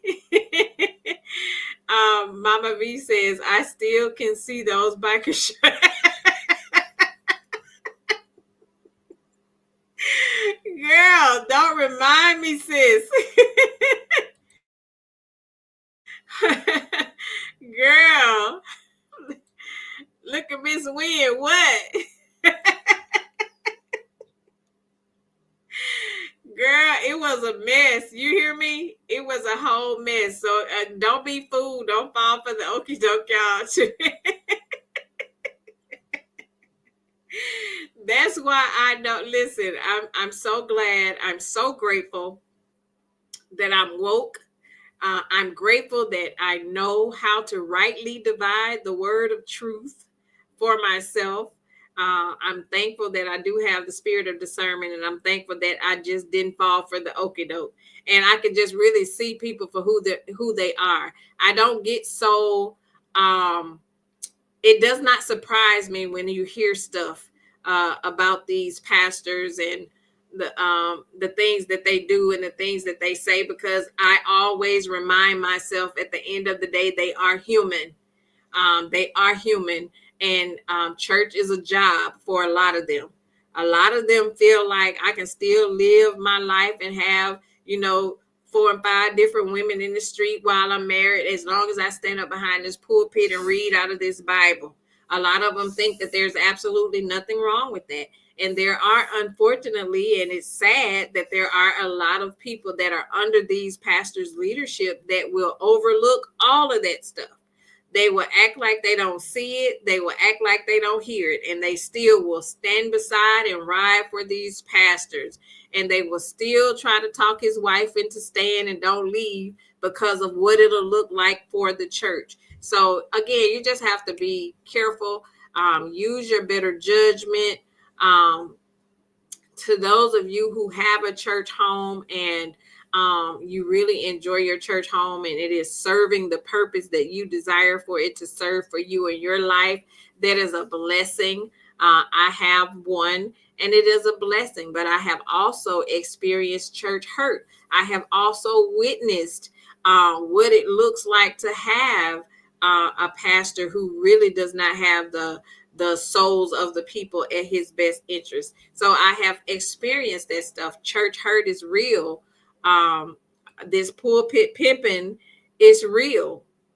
Whether you want to believe it or not, it's a real thing. Church hurt is a real thing. So you just really have to know and just pray anytime before you just running anywhere to say, I want to be a member of a church. Just pray and ask God to show you if that place is for you. And he will do that. And if you go and if you're just visiting, trying to see if you can get a feel for the church, and if something don't feel right, follow your instincts. One thing about our instincts and our discernment, it will not lead us astray. Pay attention, because churches got red flags too. Pay attention to those red flags. Gia says, my pastor, Tony Evans, here in Dallas, stepped down, and that really made me look at these pastors and leaders differently. Absolutely. You really have to. I remember it was such a, to those of you who are a part of Kojic, you know, the headquarters is in Memphis, Tennessee. And I remember when they were getting ready to vote for a new head bishop, presiding bishop in Memphis. Girl, it was so much drama that went on with this whole voting and trying to decide. And, you know, Karen Clark Sheard's husband, Bishop Drew Sheard, got the position. But there were so many politics and so much stuff going around. They were voting like they were voting for a president. And it was like the Democrats versus the Republicans going on. And that's why I just say, like, oh my goodness, I can't believe all of this is going on in the name of church. And, you know, none of this stuff is God-like. So that was another thing that, you know, caused me to open my eyes and pay attention to, you know, church's politics, church's business. And, you know, a lot of these pastors, you know, want to sit in the highest seat. It's a recognition thing. It's a title to a lot of people. And a lot of these pastors have taken these titles to their heads. Not just the pastors, some of the people who work in the church, but a lot of these pastors have, you know, taken these titles to their head. And, you know, they have forgotten the reason why they are where they are, which is to draw the souls of the people to Christ. That's the whole goal, is to draw people to Christ and not push people away. And it's unfortunate that, you know, it is how it is today, but the Bible did not lie. You know, what we are witnessing today has already been written in the Bible, that we were going to witness these things. It is so much going on, you know, in the church. Is so much going on in the world. Is prevalent. The book of Revelation, we are living in the book of Revelation today. A lot of the stuff that we are witnessing with the, you know, the children turning against their parents and parents turning against their kids. How many times have you turned the news on and saw a story where the parent has unalived the child, or the child has unalived a parent? That stuff is real. It's real life. Veronica says, I saw a lot of that within Kojic. Absolutely. A lot of that, sis. But yeah, a lot of that is going on. I just saw another story yesterday where the aunt was driving her niece and nephew around deceased in her trunk for months. And I was sitting there like, how did nobody not smell that? And what is going on, you know, with this world is so sad that every time you turn on the TV, a parent has unalived their babies, or the kid has unalived the parent. Like, it's so much going on. So we are living in the last days. We don't know the day nor the hour, but we know the Lord is soon to come back, because it's too much weird stuff happening. It's too much going on in the world today. I just know that I want to make sure that I have myself right, and I make sure that I am doing everything that I know I'm supposed to do according to what the Lord has written in his word, so that I can make it through to the other side. You can't worry about nobody else. I don't care who don't go to church and who don't do this, that, or the other. And like I say, church does not equal to your having faith or not. It does not equal to you having a relationship with God or not. I feel like you can have the church wherever you go, because the church is in your heart. And that is the word. As long as you have the word and you have a relationship with God, and you are doing everything that he has called you to do, and then that's all you have to worry about. But church hurt is a thing. To those of you who have experienced church hurt, my prayers goes up to you. And I hope you were able to move past it and get past it, and you are in a better space. And I hope that did not interfere with your relationship and your walk with Christ, because again, those people did what they did because of who they are. They said what they said because of who they are. It has nothing to do with your walk with Christ. So I would hope that you didn't allow that to, even though it may have turned you away from attending that church, I hope that it did not cause you to turn away from your walk with Christ, because that's the most important thing. Making sure you keep and maintain that relationship and that closeness that you have with God, because that's all that matters. You have to forgive them and move past, the hurt, so that you can continue to, continue to walk on your faith walk with the Lord, and to make sure you are doing the things you need to do, and not just be stuck because you did, go through a season of hurt because of what happened at church. So I hope you were able to, just find your way past that. My Degree is Real said, last days are upon us. Let me think about the movie The Last Days. Absolutely. Absolutely. Yes, Gia. Amen to that. Teresa says, love this topic, sis. This is a much needed discussion. Thank you, sis. It definitely was, because it is a lot of people that are dealing with church hurt. Some even more frequent than not. Mine happened years ago. But again, I feel like had I not already been raised in the church, I would have handled that situation a whole lot different than what it went. And I probably would have walked away from that church and never went again.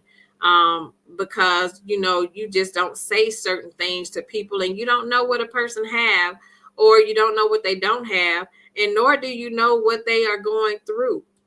So not only should we just be careful how we handle people in the church, that's just every day.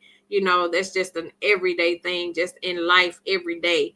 Make sure you handle people with care the same way you would expect a person to handle you, because you don't know what the person sitting next beside you is going through. Neither do I know what any of you are going through. That's why you just have to be careful of your interactions when it comes to people. If you don't have anything nice to say, don't say anything at all. It does not hurt you to just not say anything.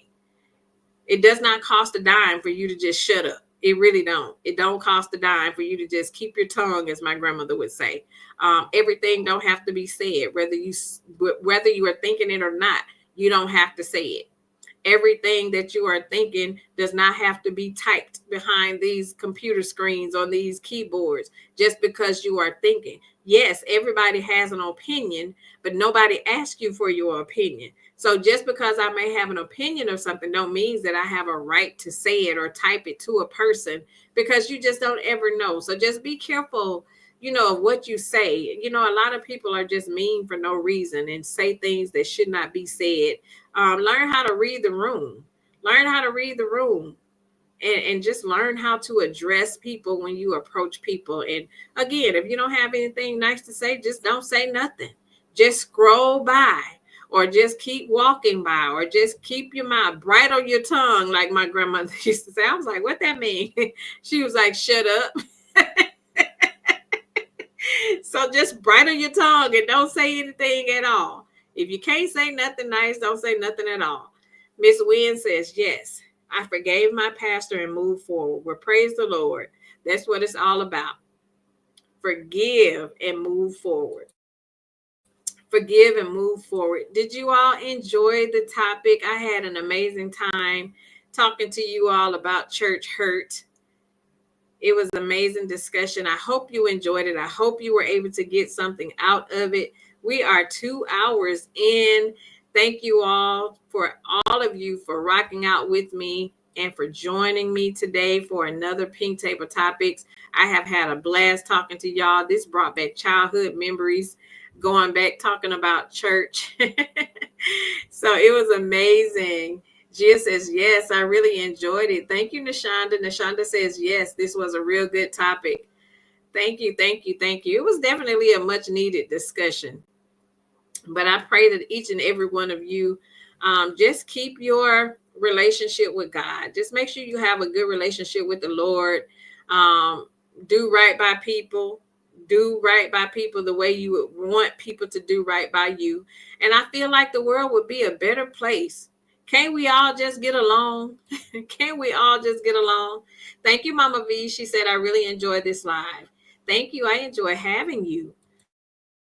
I enjoy having each and every one of you.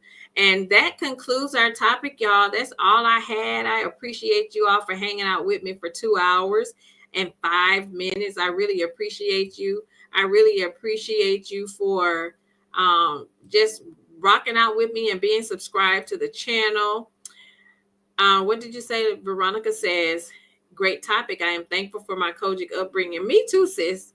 I am too. I really am. I really am. But thank you to each of you for joining me, to the replay gang that'll be pulling up after the live is over or a little bit later. Please make sure you hit the like button for me on your way in. Make sure you are subscribed. Feel free to share the video with your family and friends. Send them over and have them subscribe to the channel. I am on a mission to get my 1K. We are at 880, and I am giving myself a goal before the end of April to hit my 1,000 subscribers. So share the video with your friends and family. Send your girlfriends over here. We have some good girlfriend talks over here. So send them on over, and I appreciate each and every one of you. And don't forget, this coming Friday at 10 o'clock a.m. will be another segment of my Spilling the Business Tea segment this coming Friday. So those of you who are in business, have a business, thinking about starting a business, every Friday at 10 o'clock a.m., I have my Spilling the Business Tea segments where we talk all things business. And this coming Friday, we're going to be talking about contracts and terms of agreement for your business. We're going to be talking about contracts. So join me over here this coming Friday at 10 a.m. Central Standard Time for Spilling the Business Tea. And then also, excuse me, don't forget Friday night, the No Cap Show will be over at Chit Chat's channel, Friday, 7 o'clock p.m. Central Standard Time. The No Cap Show with Chit Chat with QT, Aunt Debbie, and myself, Pink Table Topics, will be over on Chit Chat's channel on next Friday. And I'm sure all of you are already subscribed, but make sure you are subscribed to all of our channels. We are going to have an amazing show. We look forward to having you all. So make sure you join us. Thank you. My degree says you have been giving us great content. Thank you so much, sis. I really appreciate that. That is my goal. Thank you. Lisa says, good conversation, and thank you. You are so welcome. Thank you for being here. Teresa says, yes, let's help our sister reach 1,000. Thanks for joining us. Have a blessed and prosperous evening. Yes, thank you. So thank you all again for joining, and I will see you all Friday morning. If not Friday morning, I will see you all Friday night for the No Cap Show.